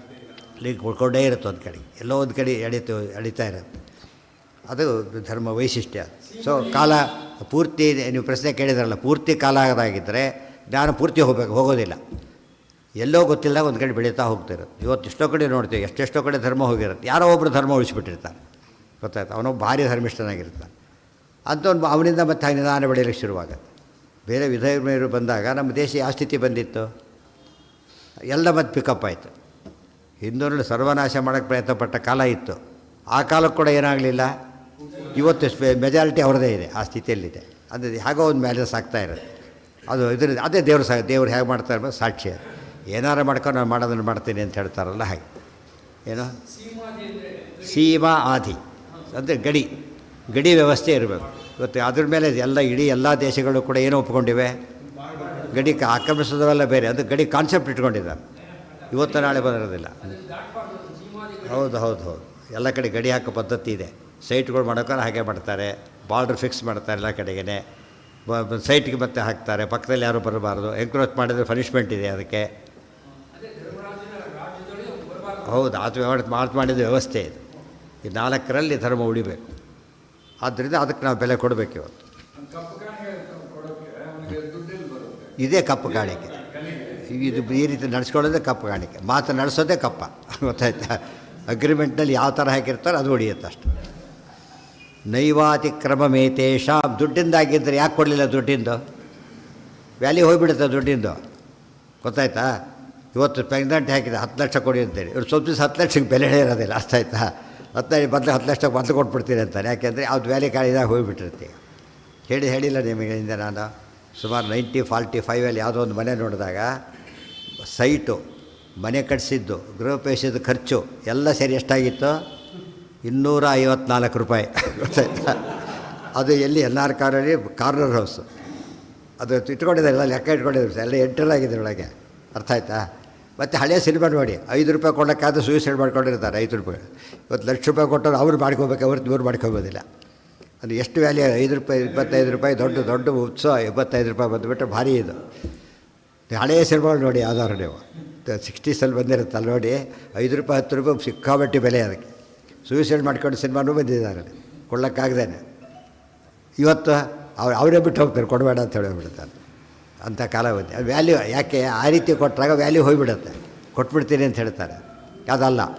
ಅದಕ್ಕೆ ಇದು ಶಾಶ್ವತ, ಇದು ಶಾಶ್ವತ ವ್ಯವಸ್ಥೆ ಮಾಡ್ತಾರೆ. ಆ ಶಾಶ್ವತಕ್ಕೂ ಟೆಂಪರರಿಗೂ ಇದೇ ವ್ಯತ್ಯಾಸ ಆಗುತ್ತೆ ಅವಾಗ. ಈಗ ನೈವಾತಿಕ್ರಮಮೇತೇಷಾಂ ಕುರು ಸರ್ವಾತ್ಮನಾ ಕ್ವಚಿತ್. ನೋಡಿ, ಇದನ್ನು ಅತಿಕ್ರಮ ಮಾಡಿಕೊಡೋದು, ಸರ್ವಾತ್ಮನ ಮಾಡಿಕೊಡೋದು, ಕ್ವಚಿತ್ತು ಮಾಡಬಾರ್ದು, ಒತ್ತು ಕೊಡ್ತಾರೆ. ಅದು ಕಲಿಯುಗ ಕೊನೆವರೆಗೂ ಉಳ್ಕೊಳ್ಳುತ್ತೆ ವ್ಯವಸ್ಥೆ ಅಂತ ಅರ್ಥ ಇದೆ. ಅಲ್ಲಿ ಮೋಸ ಮಾಡೋದನ್ನು ನಿಲ್ಸೋಕ್ಕಾಗಲ್ಲ. ಮೋಸ ಮಾಡೋಕ್ಕೆ ಅಳತೆ ಮಳೆ ಅಳಿತಾರಲ್ಲ ಹೂವಿಂದು, ಅವ್ರು ಅಳೆಯೋ ಹೊತ್ತಿಗೆ ಅದು ಈ 2 ಮಳೆ ಆಗೋದು ಅದು ನಿಜವಾಗ್ಲೂ ಕೂಡ 2 ಮಳೆ ಕೊಟ್ಟು 1 ಮಳೆ ಕೂಡ ಆಗಿರೋದಿಲ್ಲ. ಅದು ನೋಡೋ ತಕ್ಕಂತ ಹೇಳೋದು ಹಾಕಿಬಿಡ್ತಾರೆ. ಅದು ಎಷ್ಟು ಹೇಳಿದ್ರೆ ಕೇಳಲ್ಲ ಅವರು. ಮತ್ತೆ ಹಾಗೆ ಹೇಳ್ತಾರೆ, ಮತ್ತೆ ಹಾಗೆ ಬರ್ತಾರೆ. ನಿಮಗೆ ಸಾಕಾಗಿ ಕೊಟ್ಟು ಹಾಳಾಗಿ ಹೋಗುತ್ತೆ ಹೇಳ್ಬೇಕಷ್ಟೆ. ನೈವಾತಿಕ್ರಮಮೇತೇಷಾಂ ಗುರು ಸರ್ವಾತ್ಮನಾ ಕ್ವಚಿತ್. ಆಗ ತಮಾಹ ಭಗವಾನ್ ಕೃಷ್ಣೋ ಯಾವತ್ ಪಾಂಡವ ಸಂತತಿ. ಈಗ approval, pending approval of Krishna. Yes ಹಾಗೆ ಮಾಡು ಅಂತ ಹೇಳ್ತಾರೆ. ಧರ್ಮರಾಜ್ ಇಷ್ಟೆಲ್ಲ ಮಾಡಿದರೂ ಕೂಡ ಉಳಿಯೋದು ಯಾವಾಗದು? ಅಪ್ರೂವ್ ಮಾಡಬೇಕದು. ಇಲ್ಲದ ಡ್ರಾಫ್ಟ್ ತಯಾರಾದಾಗಾಯಿತು, ಅಪ್ರೂವಲ್ ದೇವರೇ ಕೊಡಬೇಕು. ತಮಾಹ ಭಗವಾನ್ ಕೃಷ್ಣ ಯಾವತ್ ಪಾಂಡವ ಸಂತತಿ ತಾವನ್ನಮೇ ನತೇ ಭವೇತ್ ಶಕ್ತಿ ಪ್ರವೃತ್ತಸ್ಯಾಪಿ ಭೂತಲೇ. ಕಲಿಯುಗ ಅಂತ ಹೆಸರಿಗಿರುತ್ತೆ, ಇಲ್ಲ ಅಂತಲ್ಲ, ಆದರೆ ನಿನ್ನ ಶಕ್ತಿಯನ್ನು ನಡೆಯೋದಿಲ್ಲ. ನೀನು ಕಲಿಯುಗದಲ್ಲಿ ಇದ್ದರೂ ಕೂಡ ಪ್ರವರ್ತನೆ ಆದರೂ ಕೂಡ ಶಕ್ತಿ ನಡೆಯೋದಿಲ್ಲ ಅಂತ ಹೇಳಿದ. ಇದು ನಡೆದಿದ್ದರಿಂದನೇ ಪರೀಕ್ಷಿತ ರಾಜನೇ ಕಲಿಗೆಲ್ಲಕ್ಕೆ ಸಾಧ್ಯ ಆಯಿತು. ಪರೀಕ್ಷಿತ ರಾಜ ಕಲಿನ ಗೆಲ್ತಾನೆ, ಬಂತಲ್ಲ ಅದು. ಅವ್ನು ಕಲಿ ಏನು ಮಾಡ್ದ? ವೈಲೇಟ್ ಮಾಡ್ಕೊಂಡು ಬಂದ. ಈ ನಿಯಮ ಪಾಲಿಸಲಿಲ್ಲ ಅವನು. ಮುಗಿಯೋರಿಗೆ ಬರಬಾರ್ದು ಅಂತ ಹೇಳಿದ್ದಿಲ್ಲ, ಬಂದೇ ಬಿಟ್ಟು ಅವನು. ಯಾವ ಪಾಂಡವರು ಹೋದರೂ ಎಂಟರಾದ ಶುರುವಾದ ಬರಲಿಕ್ಕೆ. ಅಂದರೆ ಮೋಸ, ಇಲ್ಲಿ ಮೋಸ ಮಾಡ್ದ, ಮತ್ತೆ ಅವನು ನಂಬಿಕೆ ದ್ರೋಹನೂ ಮಾಡ್ದ. ಆಗ ಕಲಿಗೆ ಗೆದ್ದ ಆತ ಕಲಿ. ಯಾಕೆ? ಕೃಷ್ಣನ ಮಾತಿದೆ ಇದು ನನ್ನಾಗಲಿ ಅಂತ ಹೇಳ್ತಾನೆ. ಆದ್ದರಿಂದ ಆ ಸಪೋರ್ಟ್ ಮೇಲೆ ಎಲ್ಲರ ಕಲಿಗೆ ನಿಗ್ರಹ ಮಾಡೋ ಶಕ್ತಿ ಆತಗಿಲ್ಲ. ಹರಿವಾಯುಗಳನ್ನ ಬಿಟ್ಟರೆ ಇನ್ಯಾರಿಗೂ ಸಾಧ್ಯ ಇಲ್ಲ. ತಾವನ್ನತೇ ಶಕ್ತಿ ಭವೇತ್ ಪ್ರವೃತ್ತಸ್ಯಾಪಿ ಭೂತಲೆ. ನೀನು ಕಷ್ಟಪಟ್ಟು ಪ್ರಯೋಗ ಮಾಡಿದರೂ ಕೂಡ ನಿನ್ನ ಶಕ್ತಿ ನಡೆಯೋದಿಲ್ಲ. ಪಾಂಡವೇಭ್ಯ ಪರಂ ಯಾವತ್ ಕ್ಷೇಮಕಃ ಕ್ರಮವರ್ಧಿತ. ಪಾಂಡವೇಭ್ಯ ಪರಂ, ಪಾಂಡವರಿರೋವರೆಗೂ ನೋ ಎಂಟ್ರಿ ಅಟ್ ಆಲ್, ಸಾಧ್ಯನೇ ಇಲ್ಲ. ಆಮೇಲೆ ಬಂದರೂ ನಡೆಯೋದಿಲ್ಲ. ಡಿಫರೆನ್ಸ್ ಗೊತ್ತಾಯ್ತು, ನಡೆಯೋದಿಲ್ಲ. ಪಾಂಡವ ಸಂತತಿ ಮುಗಿದ ಮೇಲೆ ಕ್ರಮಾಣ ಬರ್ಬೋದು. ಅದು ಎರಡು ಚೇಂಜ್ ಇದೆ. ಒಂದು 2 ಸ್ಟೇಜಸ್ ಇದೆ. ಪಾಂಡವರು ಇರೋವರೆಗೂ first stage, next stage Pandava ಸಂತತಿ ಇರೋ ನೆಕ್ಸ್ಟ್ ಸ್ಟೇಜ್. ಅದು ಪಾಂಡವರು ಇರೋವರೆಗೂ ಕೃಷ್ಣ ಭೀಮ ಇಬ್ಬರು ಇರ್ತಾರೆ, ಆದ್ದರಿಂದ ನೋ ಎಂಟ್ರಿ. ಮುಂದೆ ಎಂಟ್ರಿ ಇದೆ, ಎಫೆಕ್ಟ್ ಇಲ್ಲ. ಆಮೇಲೆ ಎಂಟ್ರಿ ಅಲೌಡ್. ಇಷ್ಟು ಭಾಗ ಮಾಡಿದ್ದಾರೆ. ತಾವನ್ನತೇ ಭವೇತ್ ಶಕ್ತಿ ಪ್ರವೃತ್ತಸ್ಯಾಪಿ ಭೂತಲೆ. ಅಪಿಯತ್ ಶಬ್ದದಿಂದ ಮುಂದೆ ಬರೋದನ್ನು ಕೃಷ್ಣ ಸೂಚನೆ ಮಾಡೋದು, ಬರ್ತೀಯಾ ಬದಿಸ್ಕೊಂಡು ಹೋಗ್ತೀಯಾ ಮತ್ತೆ ಅಂಥೇಳಿ. ಪಾಂಡವೇಭ್ಯ ಪರಂ ಯಾವತ್ ಕ್ಷೇಮಕಃ ಕ್ರಮವರ್ಧಿತ. ನೀವು ನಿಧಾನವಾಗಿ ಜಾಸ್ತಿ ಆಗೋ ತಕ್ಷಣ ಬರಾಗಿಲ್ಲ. ಕತ್ತೆ ಕೂಡ ಟೋಟಲ್ ಡಾರ್ಕ್ ತರನ್ ಬಂದುಬಿಡೋದಿಲ್ಲ. ನಿಧಾನವಾಗಿ ಎಂಟರ್ ಆಗ್ತಾ ಬಾ ನೀನೀಗ. ಈ ನಿಧಾನವಾಗಿ ಎಂಟರಾಗಿ ಸ್ಥಿತಿ ಇರೋದು ಗೊತ್ತಾಯ್ತಾ. ಫುಲ್ಲು ಫ್ಲಡ್ಜ್ ಬಂದಾಗ ಇದು ವ್ಯವಸ್ಥೆಗಳು ಪೂರ್ತಿ ಕೆಟ್ಟೋಗುತ್ತೆ. ಕ್ಷೇಮಕಾತ್ ಪರತಃ ಪೂರ್ತಿಂ ಶಕ್ತಿಸ್ತೆ ಯಾಸ್ಯತಿ ಧ್ರುವಂ ನ ದ್ರಷ್ಟವ್ಯಂ ಭೂತಲಂತೆ ಕುತಯೇವ ಸ್ಪೃಶೇರ್ಭ್ರುವಂ. ಕ್ಷೇಮಕಾತ್ ಪರತಃ, ಹೆಸರು ಕ್ಷೇಮಕ ರಾಜ, ಕೊನೆಯವನು. ಪಾಂಡವ ಸಂತತಿಯಲ್ಲಿ ಕೊನೆಯ ರಾಜ. ಅವನು ಹೋದ ಮೇಲೆ ಶಕ್ತಿಸ್ತೆ ಯಾಸ್ಯತಿ ಧ್ರುವ, ನಿನ್ನ ಶಕ್ತಿ ವಾಪಸ್ ಬರುತ್ತೆ. ನ ದ್ರಷ್ಟವ್ಯಂ ಭೂತಲಂತೆ ಕುತಯೇವ ಸ್ಪೃಶೇರ್ಭುವಂ. ಅದು ಎಲ್ಲಿವರೆಗೂ ನಾನು ಪಾಂಡವರು ಇರ್ತಾರೋ ಅಲ್ಲಿವರೆಗೂ ಏನು ಮಾಡಿಕೊಡು ನೀನು? ನ ದ್ರಷ್ಟವ್ಯಂ, ಭೂಮಿ ನೋಡಬಾರ್ದು ನೀನು. ಭೂತಲಂತೆ ಕುತಯೇವ ಸ್ಪೃಶೇರ್ಭುವಂ, ನೋಡಲೂಬಾರ್ದು, ಮುಟ್ಟೋದಕ್ಕಂತೂ ಸಾಧ್ಯನೇ ಇಲ್ಲ. ನೋಡಲೂಬಾರ್ದು, ಮುಟ್ಟಲೂಬಾರ್ದು. ಯಾವತ್ ಪಾರ್ಥ ಅಹಂಚಾತ್ರ. ಇದನ್ನೆಲ್ಲ ಯಾತಕ್ಕೆ ತಿಳ್ಕೊಬೇಕು ಅಂದರೆ ಕೃಷ್ಣ ಮಾತು ಹೇಳಿದ್ದಾನೆ. ಇವತ್ತು ಕೃಷ್ಣನ ಧ್ಯಾನ, ವಾಯುದೇವರ ಧ್ಯಾನ ಮಾಡ್ತಿದ್ರೆ ನಮ್ಮಟ್ಟಿಗೆ ಕಲಿ ಬರ್ಲಿಕ್ಕೆ ಸಾಧ್ಯ ಇಲ್ಲ ಅಂತ. ಕಲಿ ಬರ್ಲಿಕ್ಕೆ ಸಾಧ್ಯ ಇಲ್ಲ. ಇದು ಭಾಳ ದೊಡ್ಡ ಉಪಾಯ. ಹೇಳಿದ್ನಲ್ಲ, ಇಷ್ಟೆಲ್ಲ ಇದ್ದರೂ ನಾವು ವ್ಯಾಕ್ಸಿನ್ ತೊಗೊಂಡಿದ್ದೀವಿ, ನಾವು ಸೇಫ್ ಅಂತೀರಲ್ಲ. ಹಾಗೆ ಆ ವ್ಯಾಕ್ಸಿನ್ ಮೇಲೆ ಹೇಗೆ ನಂಬಿಕೆ ಇದೆಯೋ ಹರಿವಾಯುಗಳು ನಂಬಿಕೆ ಇರಬೇಕು. ಯಾರು ಹರಿವಾಯುಗಳನ್ನ ಆಶ್ರಯಿಸ್ತಾರೋ ಅವರಿಗೆ ಕಲಿ ಬಾಧೆ ಇರೋದಿಲ್ಲ. ಯಾವತ್ ಪಾರ್ಥ ಅಹಂಚಾತ್ರ ತಥೋ ಭುವಿ ಪದಂ ಕುರು. ಯಾವತ್ ಪಾರ್ಥಾಹ ಅಹಂಚ, ಎಲ್ಲಿವರೆಗೂ ಪಾಂಡವರಿರ್ತಾರೋ ನಾನಿರ್ತೇನೋ ಭೂಲೋಕದೊಳಗೆ. ತಥೋ ಭುವಿ ಪದಂ ಕುರು, ಆಮೇಲೆ ಭೂಮಿಯಲ್ಲಿ ಹೆಜ್ಜೆ ಇಡು. ಇತ್ಯುಕ್ತೋ ವಾಸುದೇವೇನ ಮೋಚಿತೋ ಧರ್ಮಜೇನ ಚ. ಬೇರೆ ದಾರಿ ಇಲ್ಲ ಅವರಿಗೆ. ಎಲ್ಲ ಒದ್ದೆ ಹಾಕ್ತಿದ್ರು, ಅಲ್ಲಿನ ಕೊಂದೇ ಬಿಡ್ತಿದ್ರು. ಅದಕ್ಕೆ ಒಪ್ಕೊಂಡ ಹೊರಟ. ಇದು ಕೋರ್ಟ್ ಆರ್ಡ್ರ್ ಹೇಗೆ ಒಪ್ಪಲೇಬೇಕಲ್ಲ, ಸುಪ್ರೀಂ ಕೋರ್ಟ್ದಂತೂ ಬೇರೆ ಮಾಡೋಕ್ಕೂ ಬರೋದೇ ಇಲ್ಲ. ಆ ಥರ ಕೃಷ್ಣನ ಅಪ್ಪಳೆ ಒಪ್ಕೊಂಡು ಹೊರಟ. ಮೋಚಿತಃ ಧರ್ಮಜೇನ ಚ, ಒಪ್ಕೊಂಡು ತಕ್ಷಣ ಕಳಿಸ್ಕೊಟ್ರು. ತಾನ್ ಪ್ರಣಮ್ಯ, ನೋಡಿ ಹೋಗಬೇಕಾದ್ರೆ ತಾನ್ ಪ್ರಣಮ್ಯ ಜಯೋಪಾರೇ ಸಮುದ್ರಸ್ಯ ಆಶ್ರಯದ್ಗೃಹ, ಪದ ನೋಡ್ಕೊಳ್ಳಿ ಅದು. ತಾನ್ ಪ್ರಣಮ್ಯ, ನಮಸ್ಕಾರ ಮಾಡಿದೆ ಇಬ್ಬರಿಗೂ ಕೂಡ, ಕೃಷ್ಣನಿಗೂ ಧರ್ಮರಾಜನಿಗೂ ಎಲ್ಲರಿಗೂ ಕೂಡ ಹೊರಟ. ಅಂದರೆ ಕಲಿಯುಗದಲ್ಲೂ ಕೂಡ ಏನು ಉಳ್ಕೊಡುತ್ತೆ, ಇಷ್ಟೇ ಇಲ್ಲದೆ ಹೋದರೂ ಕೂಡ ಇವರ ಆನರ್ ಅಂತ ಮಾತಾಡೋದಕ್ಕೆ ಬೇರೆ ದಾರಿ ಇಲ್ಲ, ಅದು ವ್ಯವಸ್ಥೆ ಅದು. ಅದಕ್ಕೆ ಕಲಿ ಹಾಗೆ ಮಾಡ್ದೆ. ಅದಕ್ಕೆ ಆಚಾರ್ಯ ಮೊದಲೇ ಹೇಳಿಬಿಟ್ರು, ನಾರಾಯಣಂ ಸುರಗುಂ ಜಗದೇಕನಾಥಂ ಭಕ್ತಪ್ರಿಯಂ ಸಕಲಲೋಕ ನಮಸ್ಕೃತಂಚ ತ್ರೈಗುಣ್ಯವರ್ಜಿತಮಜಂ ವಿಭುಮಾದ್ಯಮೀಶಂ ವಂದೇ ಭವಘ್ನಂ ಅಮರ ಅಸುರ ಸಿದ್ಧ ವಂದ್ಯಂ. ಅಮರರಿಂದ ಅಸುರರಿಂದ ಸಿದ್ಧರಿಂದ ವಂದ್ಯನಾದವನು ಅಂತೇಳಿ. ಅಸುರರಿಂದ ವಂದ್ಯ, ಕಲಿನೇ ಅಸುರ ಶ್ರೇಷ್ಠ ಅವನು, ಅವನಿಂದ ವಂದಿತನಾಗ್ತಾನೆ. ಯಾರಿಗೆ ಬರೋದಿಲ್ಲ, ಅದೇ ಹೇಳ್ತಿರೋದು. ಇವತ್ತು ಹೇಳಿದ ತಕ್ಷಣ ಅದು ಪುಣ್ಯ ಅಂತ ಕೌಂಟ್ ಮಾಡೋದಿಲ್ಲ. ಅವನು ಆಧಾರಂತ ಜಡ್ಜನ ಕರೆದ ತಕ್ಷಣ ಅವನು ಭಾಳ ಗೌರವಿತಾಳು, ಅನಿವಾರ್ಯ ಅಂತ ಹೇಳ್ತಾನೆ ಅಂತ ಗೊತ್ತು ಅವರಿಗೆ. ಆ ಮಾತು ಹೇಳದೆ ಹೋದರೆ ಅದು ಅಪರಾಧ ಆಗುತ್ತೆ, ಹೊಸ ಅಪರಾಧ ಆಗುತ್ತೆ. ಅದಕ್ಕೋಸ್ಕರ ಹೋಗ್ತಾರೆ ಅಷ್ಟೇ. ಸಾರಂತ ಕರೆದ ಮಾತು ಕೆಲಸ ಬಿಡುತ್ತೆ, ಹೋಗಿ ನೀವೀಗ ಸಾರು ಕೆಲಸ ಮಾಡಿಕೊಡಿ, ಸಾರಂದೆಲ್ಲ ಮಾಡಿಕೊಡ್ತೀನಿ ಅನ್ನೋದಿಲ್ಲ. ಸಾರ್ ಅಂಬೋದು ಫಾರ್ಮಲ್ ಅಷ್ಟೇ ಅದು, ಅದರಿಂದ ಅಧಿಕಾರ ಬರೋದಿಲ್ಲ. ಸಾರ್ ನನ್ನ ಪಾಸ್ ಮಾಡಿ, ಸಾರಂದಿ ಓಕೆ ಪಾಸ್ ಅಂತ ಹೇಳೋದಿಲ್ಲ, ಸಾಧ್ಯನೇ ಇಲ್ಲ ಅಂತ ಹೇಳ್ತಾರೆ. ಕ್ಷೇಮಕಾತ್ ಪರತಃ ಪೂರ್ತಿಂ ಶಕ್ತಿಸ್ತೇ ಯಾಸ್ಯತಿ ಧ್ರುವಂ. ಇಷ್ಟು ಹೇಳಿ ಯಾವತ್ ಪಾರ್ಥ ಹಂಚಾತ್ರ, ಇದು ಕರಿಗೆ ಹೇಳಿದ ಮಾತು ಅಷ್ಟೇ ಅಲ್ಲ, ನಮಗೆಲ್ಲ ಹೇಳಿದ ಮಾತಿದು. ಎಲ್ಲಿವರೆಗೂ ಕೂಡ ನಾನು ಪಾಂಡವರು ಇರ್ತಾರೋ ಅಲ್ಲಿವರೆಗೂ ಕಲಿ ಬರೋದಿಲ್ಲ ಅಂತ ಕೃಷ್ಣ ಸಂದೇಶ ಕೊಟ್ಟಿದ್ದೆ. ಇತ್ಯುಕ್ತೋ ವಾಸುದೇವೇನ ಮೋಚಿತೋ ಧರ್ಮಜೇನ ಚ ತಾನ್ ಪ್ರಣಮ್ಯ. ತಾನ್ ಅಂತ ಹೇಳಿದ್ರಿಂದ ಬಹುವಚನ, ಕೃಷ್ಣ ಧರ್ಮರಾಜ ಭೀಮಸೇನ ಬಹುವಚನ ಬೇಕಾ? ಕನಿಷ್ಠ ಎಷ್ಟಿರಬೇಕು ಸಂಸ್ಕೃತದಲ್ಲಿ? ಕನ್ನಡದಲ್ಲಿ ಎಷ್ಟಿದ್ರೆ ಸಾಕು? ಸಂಸ್ಕೃತದಲ್ಲಿ 3 ಜನ ಇರಬೇಕು. ಸೊ ಇವತ್ತು ಕರ್ಕೊಂಬಂದಿರಿಂದ ಭೀಮಸೇನ ಇರಬೇಕಂತ ಇದೇ ಇದೆ. ನಮಸ್ಕಾರ ಮಾಡ್ದೆ, ಆ ನಮಸ್ಕಾರ ಇದು ಕೌಂಟ್ ಆಗೋದಿಲ್ಲ. ಇವು ದೇವಸ್ಥಾನಕ್ಕೆ ಹೋದ ನಮಸ್ಕಾರ ಮಾಡ್ತಾರೆ ಅಂತ ಹೇಳಿಬಿಟ್ಟು ಗುಂಡ ಅಲ್ಲ ಅಂತ ಕರೆಯಕ್ಕೆ ಬರೋಲ್ಲ, ಗೊತ್ತಾಯ್ತಾ? ವೀರಪ್ಪನ ಕೂಡ ಒಳ್ಳೆ ಇದು ಪೂಜೆಗೆ ಭಾರಿ ಜೋಳು ಮಾಡ್ತಿದ್ದಂತ ಅವ್ರು, ಗೊತ್ತಾಯ್ತಾ? ಅಮಾವಾಸ್ಯೆ ಅಂತೂ ಭಾರಿ ದೊಡ್ಡ ಪೂಜೆ ಅಂತ ಒಂದು, ಅದನ್ನು ಭಕ್ತಿ ಅಂತ ಕರೀತಾರೆ ಯಾರಾದರೂ? ಅಲ್ಲ. ಇಷ್ಟೊತ್ತು ಹೇಳಿದ್ದೇನೆ, ಅದೇ ತಾನೇ. ಮೀರಿ ಬಂದ, ವೈಲೇಟ್ ಮಾಡಿದ ಅವನು, ಮತ್ತೆ ಒದ್ದೋಡಿಸ್ದ ಪರೀಕ್ಷಿತ ರಾಜ. ಹೌದು, ಇಷ್ಟೊತ್ತು ಹೇಳ್ತಿರೋದು ಏನಂತ ಹೇಳ್ತಿರೋದು? ಮೋಸ ಮಾಡಿದ ಅವನು, ಮೋಸ ಮಾಡಿ ಬಂದ, ಕೃಷ್ಣನ ಮಾತೆ ಓಡಿಸ್ತಾರೆ. ಎಷ್ಟೋ ಸತ್ಯ ನೀವು ಆರ್ಡ್ರ್ ತಂದಿದ್ದೀರಿ, ಗೊತ್ತಾಯ್ತಾ? ಮತ್ತೆ ಅನ್ಕೊಂಡು ಮಾಡ್ತಾರೆ, ಸ್ವಲ್ಪ ದಿವಸ ಆದಮೇಲೆ ಮತ್ತೆ ಆರ್ಡ್ರ್ ತೋರಿಸ್ಬೇಕು, ಮತ್ತೆ ಹೋಗ್ತಾರೆ. ಅರ್ಥ ಆಯ್ತಾ? ಈಗ ಅವ್ರು ಅಷ್ಟು ನಂಬೋದಾಗಿದ್ದರೆ ಜಗತ್ತು ಇದೇ ಬರ್ತಿದ್ದಿಲ್ಲ. ಡಾಕ್ಯುಮೆಂಟ್ ಸಾಕಾಗ್ತದೆ. ಡಾಕ್ಯುಮೆಂಟ್ ಪ್ರಿಸರ್ವ್ ಯಾಕೆ ಮಾಡಬೇಕಾಗಿದ್ದರೆ? ಪ್ರಿಸರ್ವ್ ಮಾಡೋದೇನು ಉದ್ದೇಶ? ಬಂದ ತೋರ್ಸ್ಲಿಕ್ಕೆ ಬೇಕಾದ್ರೆ ಮತ್ತೆ ಇಲ್ಲದ್ರೆ ಮತ್ತೆ ಕೋರ್ಟಿಗೆ ಹೋಗ್ಬೇಕಾಗತ್ತೆ, ಮತ್ತೆ 20 ವರ್ಷ. ಆರ್ಡ್ರ್ ಕಾಪಿ ಅಷ್ಟೇ ಮುಖ್ಯ, ಅದು ಇಟ್ಕೊಂಡಿರ್ತೆ, ಅದು ತಕ್ಷಣ ತೋರಿಸ್ತಾ ಓಡಿಸ್ತೆ. ಸೊ ಆರ್ಡ್ರ್ ಕಾಪಿ ಪ್ರಿಸರ್ವ್ ಮಾಡೋದು ಕಾನ್ಸೆಪ್ಟಿಗೆ ಅರ್ಥ ಆಗುತ್ತೆ. ಎಂದೋ ಆಗಿರ್ಬೋದು. ಇವತ್ತು ಎಷ್ಟೋ ಸತಿ ಕೋರ್ಟ್ಗಳು ಏನಾಗಿರ್ಬೋದು, ಯಾವುದೋ ಕಾಲದ 100 ವರ್ಷದ ಹಿಂದಿನ ಡಾಕ್ಯುಮೆಂಟ್ಗಳು, ಅದು ಸಿಕ್ಕ ಮೇಲೆ ಇವರು ಏನು ಮಾಡೋಕ್ಕೆ ಬರೋದಿಲ್ಲ. ಡಾಕ್ಯುಮೆಂಟ್ ಕೊಟ್ಟಿದ್ದಾರೆ, ಯಾರು ಮುಟ್ಟಾಗಿಲ್ಲ ಅಂತೇಳಿ ಬಟ್ ವ್ಯಾಲಿಡ್. ಅದು ಅಧಿಕೃತ ಡಾಕ್ಯುಮೆಂಟ್ ಆಗಿದ್ದರೆ ಅದಕ್ಕೆ ಟೈಮ್ ಬಾರ್ ಇಲ್ಲ. ಕೆಲವು ಟೆಂಪ್ರರಿ ಅಂತಂದರೆ ಟೆಂಪ್ರರಿ ಅಷ್ಟೇ, ಕೆಲವು ಪರ್ಮನೆಂಟ್ ಕೊಟ್ಟಿದ್ದನ್ನು ಡಾಕ್ಯುಮೆಂಟ್ ಸಿಕ್ಕರೆ ಯಾರೂ ಏನು ಮಾಡೋಕ್ಕೆ ಬರೋಲ್ಲ. ಹಾಂ, ಅಲ್ಲ, ಈ ಕೃಷ್ಣನ ಮಾತೇ ಇದೆ. ಈಗ ಕೃಷ್ಣನ ಮಾತಿದೆ, ಎಂಟ್ರಾಗಬಾರ್ದು. ಆರ್ಡ್ರ್ ತೋರಿಸಿ ಓಡಿಸಿದೆ ಅಷ್ಟೇ. ಆಯಿತಾ? ಈಗ ವ್ಯಕ್ತಿಗತ ಮಾಡೋಕ್ಕೆ ಸಾಧ್ಯನೇ ಇಲ್ಲ. ಪರೀಕ್ಷಿತ ರಾಜರಿಗೆ ಬರೀ ಆವೇಶ ಇದ್ದವರಿಂದ ಆಗುತ್ತೆ ಅಂತ ಹೇಳಲಿಲ್ಲ, ಅವರೇ ಆಗಬೇಕು. ಕೆಲವಕ್ಕೆ ಅವರೇ ಆಗಬೇಕು, ಕೆಲವಕ್ಕೆ ಆವೇಶ ಸಾಕು. ಅದು ಗ್ರಂಥಗಳೆಲ್ಲ ರೂಪ ಬನ್ಯದೇವ ಧನ್ಯಮಾತ್ಮನಃ. ಅವ್ರ ರೂಪ ಇದ್ದಾಗ, ಆದ್ದರಿಂದ ಗ್ರಂಥಗಳಿಂದನೂ ಕೆಲಸ ಆಗುತ್ತೆ. ಸನ್ನಿಧಾನ ಪೂರ್ಣ ಇರೋದು, ಗ್ರಂಥಗಳು ಪೂರ್ಣ ಸನ್ನಿಧಾನ ಇರೋದನ್ನು ಸಾಧ್ಯ. ಅದಕ್ಕೆ ಭಾಗವತ ಮನೇಲಿ ಇಟ್ಕೊಳ್ಳಿ, ಕೊನೆ ಪಕ್ಷ ಸರ್ವ ಮನೇಲಿ ಇಟ್ಕೊಳ್ಳಿ. ಆ ಮಟ್ಟಿಗೆ ಏನಾಗುತ್ತೆ ಅಲ್ಲಿಗೆ ಒಂದು ಕಲಿ ಬಾಧೆ. ಯಾವತ್ ತಾನ್ ಪ್ರಣಮ್ಯ ಯಯೋ ಪಾರೇ ಸಮುದ್ರಸ್ಯ ಆಶ್ರಯದ್ಗುಹಾಂ ಪಾರ್ಥಾಶ್ಚ ಕೃಷ್ಣಸಹಿತಾ ರಕ್ಷಂತಹ ಅಕ್ಷ್ಮಾಂ ಮುದೇ ಯಯುಃ. ತಾನ್ ಪ್ರಣಮ್ಯ ಯಯೌ ಪಾರೇ ಸಮುದ್ರಸ್ಯ ಆಶ್ರಯದ್ಗುಹಾಂ. ಅವನು ಹೊರಟ.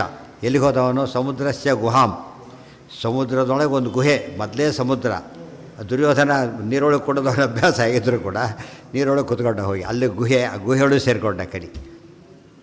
ಸಮುದ್ರಸ್ಯ ಆಶ್ರಯದ್ ಗುಹಾಂ ಪಾರ್ಥಾಶ್ಚ ಕೃಷ್ಣಸಹಿತಾ ರಕ್ಷಂತಹ ಅಕ್ಷ್ಮಾಂ ಮುದಂ ಯಯುಃ.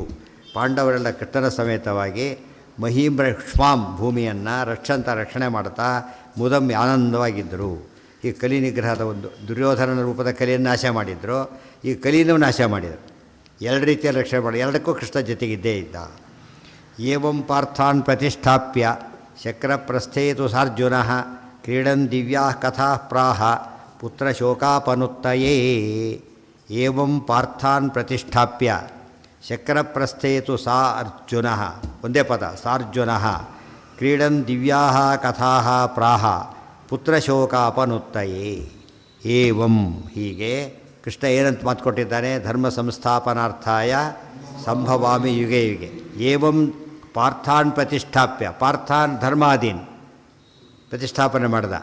ಇದು ವ್ಯಕ್ತಿ ಧರ್ಮ ಬರೀ ಹಾಗೆ ಉಳಿಯೋದಿಲ್ಲ, ವ್ಯಕ್ತಿಗಳ ಮೂಲಕ ಧರ್ಮ ಉಳಿಬೇಕು.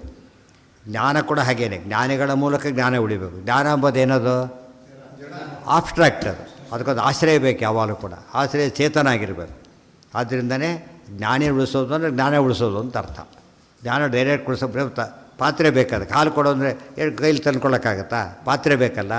ಸೊ ಜ್ಞಾನಿಗಳೇ ಪಾತ್ರ, ಅದಕ್ಕೆ ಸತ್ಪಾತ್ರ ಆಗೋದು ಪಾತ್ರೆ ಸ್ಥಾನ ಅವ್ರದ್ದು. ಜ್ಞಾನ ವಸ್ತು ಹಾಲಿದ್ದ ಹಾಗೆ, ದುಗ್ಧಂ ಗೀತಾಮೃತಂ ಪರಂ ಮಹತ್ವ. ಆದರೆ ಜ್ಞಾನಿಗಳ ಮೂಲಕ ಸಂರಕ್ಷಣೆ ಆಗಬೇಕು. ಅದಕ್ಕೆ ವಿದ್ವತ್ ಪೋಷಣೆ ಎಲ್ಲ ಯಾತಕ್ಕೆ ಶುರುವಾಯಿತು, ಈಗ ಅವ್ರನ್ನ ಉಳಿಸಿದರೆ ಜ್ಞಾನ ಉಳಿಯುತ್ತೆ ಅಂತ ಅರ್ಥ. ಪಾರ್ಥಾಶ್ಚ ಕೃಷ್ಣ ಒಳ್ಳೆ ಎಕ್ಸ್ಪರ್ಟ್ ಡಾಕ್ಟರ್ ಸತ್ತೋಗ್ತಾರೆ. ಎಷ್ಟು ಜನ ಕ್ಲಾಸ್ ಅದರಿಂದ ಅವ್ನು ಸತ್ತಿದ್ದರಿಂದ ಗೊತ್ತಾಯ್ತಾ.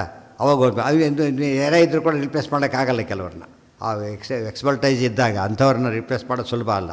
ಬರೀ ಕೋರ್ಸ್ ಮಾಡೋದು ಬೇರೆ, ಅದರಲ್ಲಿ ಪ್ರಾವೀಣ್ಯ ಬರೋದು ಬೇರೆ. ಅಂಥವ್ರ ರಕ್ಷಣೆಗೆ ಎಷ್ಟು ಪ್ರಯತ್ನಪಟ್ಟರು ಅದು ಅವರೊಬ್ಬರಿಗಲ್ಲ, ಇಡೀ ದೇಶಕ್ಕೆ ಉಪಕಾರ ಆಗುತ್ತೆ. ಏವಂ ಪಾರ್ಥಾನ್ ಪ್ರತಿಷ್ಠಾಪ್ಯ ಶಕ್ರಪ್ರಸ್ಥೇತು ಸಾರ್ಜುನಃ ಕ್ರೀಡನ್ ದಿವ್ಯಾ ಕಥಾ ಪ್ರಾಹ. ಅರ್ಜುನ ಜೊತೆ ಕೃಷ್ಣ ವಿಹಾರ ಮಾಡ್ತಾ ಇದ್ದಾನೆ. ಕ್ರೀಡನ್ ದಿವ್ಯಾ ಕಥಾ ಪ್ರಾಹ, ಅನೇಕ ವಿಧವಾದ ಕಥೆಗಳನ್ನು ಹೇಳ್ತಾ ಇದ್ದಾನೆ. ಪುತ್ರ ಶೋಕಾಪನುತ್ತ, ಇನ್ನೂ ಆತನು ಬಿಟ್ಟಿಲ್ಲ. ಯಾರು ಅರ್ಜುನಿಗೆ ಪುತ್ರ ಶೋಕ. ಅಭಿಮನ್ಯು ಅಲ್ಲ, ತುಂಬ ಜನ ಮಕ್ಕಳಿದ್ದಾರೆ, ಅದರಲ್ಲೂ ಮುಖ್ಯವಾಗಿ ಯಾರು, ಅಭಿಮನ್ಯು ಪ್ರಧಾನವಾಗಿ. ಪುತ್ರ ಶೋಕಾಪನುತ್ತ, ಎರಡು ಕಾರಣ. ಒಂದು ಸುಭದ್ರೆಯ ಮಗ, ಸುಭದ್ರೆ ಕೃಷ್ಣನ ತಂಗಿ, ಆದ್ದರಿಂದ ಹೆಚ್ಚು ಪ್ರೀತಿ. ಅದು ಕೃಷ್ಣನೇ ಅದು ರಿಲೇಟ್ ಆಗ್ತಾರೆ ಡೈರೆಕ್ಟಾಗಿ. ಆ ದೃಷ್ಟಿಯಿಂದ ಒಬ್ಬ ಹೆಚ್ಚು ಪ್ರೀತಿ ಇತ್ತು. ಏನು ಹೌದು, ರೋಹಿಣಿ ಸಾಕ್ತಾಳೆ. ಮಗ ಯಶೋದೆ ಕೃಷ್ಣನ ಸಾಕಿದಾಗೆ ಸುಭದ್ರಳಿ ಈಗ ಸಾಕ್ತಾಳೆ ಅಷ್ಟೇ. ಅದು ಗೊತ್ತಿದ್ದು ಸಾಕ್ತಾಳೆ, ಗೊತ್ತಿಲ್ಲದೆ ಸಾಕ್ತಾಳೆ, ಅಷ್ಟೇ ವ್ಯತ್ಯಾಸ. ಆದ್ದರಿಂದನೇ ಅವ್ರಿಗೆ ಒಂದು ರೈಟ್ ಕ್ಲೇಮ್ ಮಾಡಿದರು. ದುರ್ಯೋಧನ ಮಾತು ಕೊಟ್ಬಿಟ್ರು. ಡೈರೆಕ್ಟ್ ತನ್ನ ತಂಗಿ ಅಲ್ಲದೆ ಹೋದರೂ ಕೂಡ ತಾನು ಸಾಕಿದ್ದರಿಂದ ರೈಟ್ ಇಟ್ಕೊಂಡು ಮಾತು ಕೊಟ್ಬಿಟ್ರು. ಕೃಷ್ಣ ಏನು ಮಾಡ್ದ, ಓಪನ್ನಾಗಿ ಹೇಳಲಿಲ್ಲ ಅದನ್ನು, ಅದು ಟ್ರಿಕ್ ಮಾಡಿ ಅದನ್ನು ಇದು ಮಾಡಿಬಿಟ್ಟ. ಅವ್ರ ಮಾತು ಸುಳ್ಳು ಮಾಡಿಬಿಟ್ಟ ಪರಮಾತ್ಮ. ಅಣ್ಣ ಅಂಥೇಳಿ ಗೌರವನೂ ಕೊಟ್ಟಾಗಾಯಿತು, ಮಾತು ಉಳಿಸ್ದಾಗೂ ಆಯಿತು. ದುರ್ಯೋಧನ ಬಂದರೆ ನಾನೇನು ಮಾಡಲಿ, ನನ್ನ ಕೈ ಮೀರಿ ಹೋಯಿತು ಅಂತಾರೆ. ಅವರೇ ಕೊಟ್ಬಿಟ್ಟಿದ್ರೆ ದುರ್ಯೋಧನ ಆಂಧ್ರ ಮತ್ತೆ ಡಿಮ್ಯಾಂಡ್ ಮಾಡ್ತಿದ್ದ, ತಪ್ಪು ಹೋಯ್ತು. ಇಂದ್ರಪ್ರಸ್ಥ ಅಲ್ಲಿ ವಾಕ್ಯ ನೋಡಿ.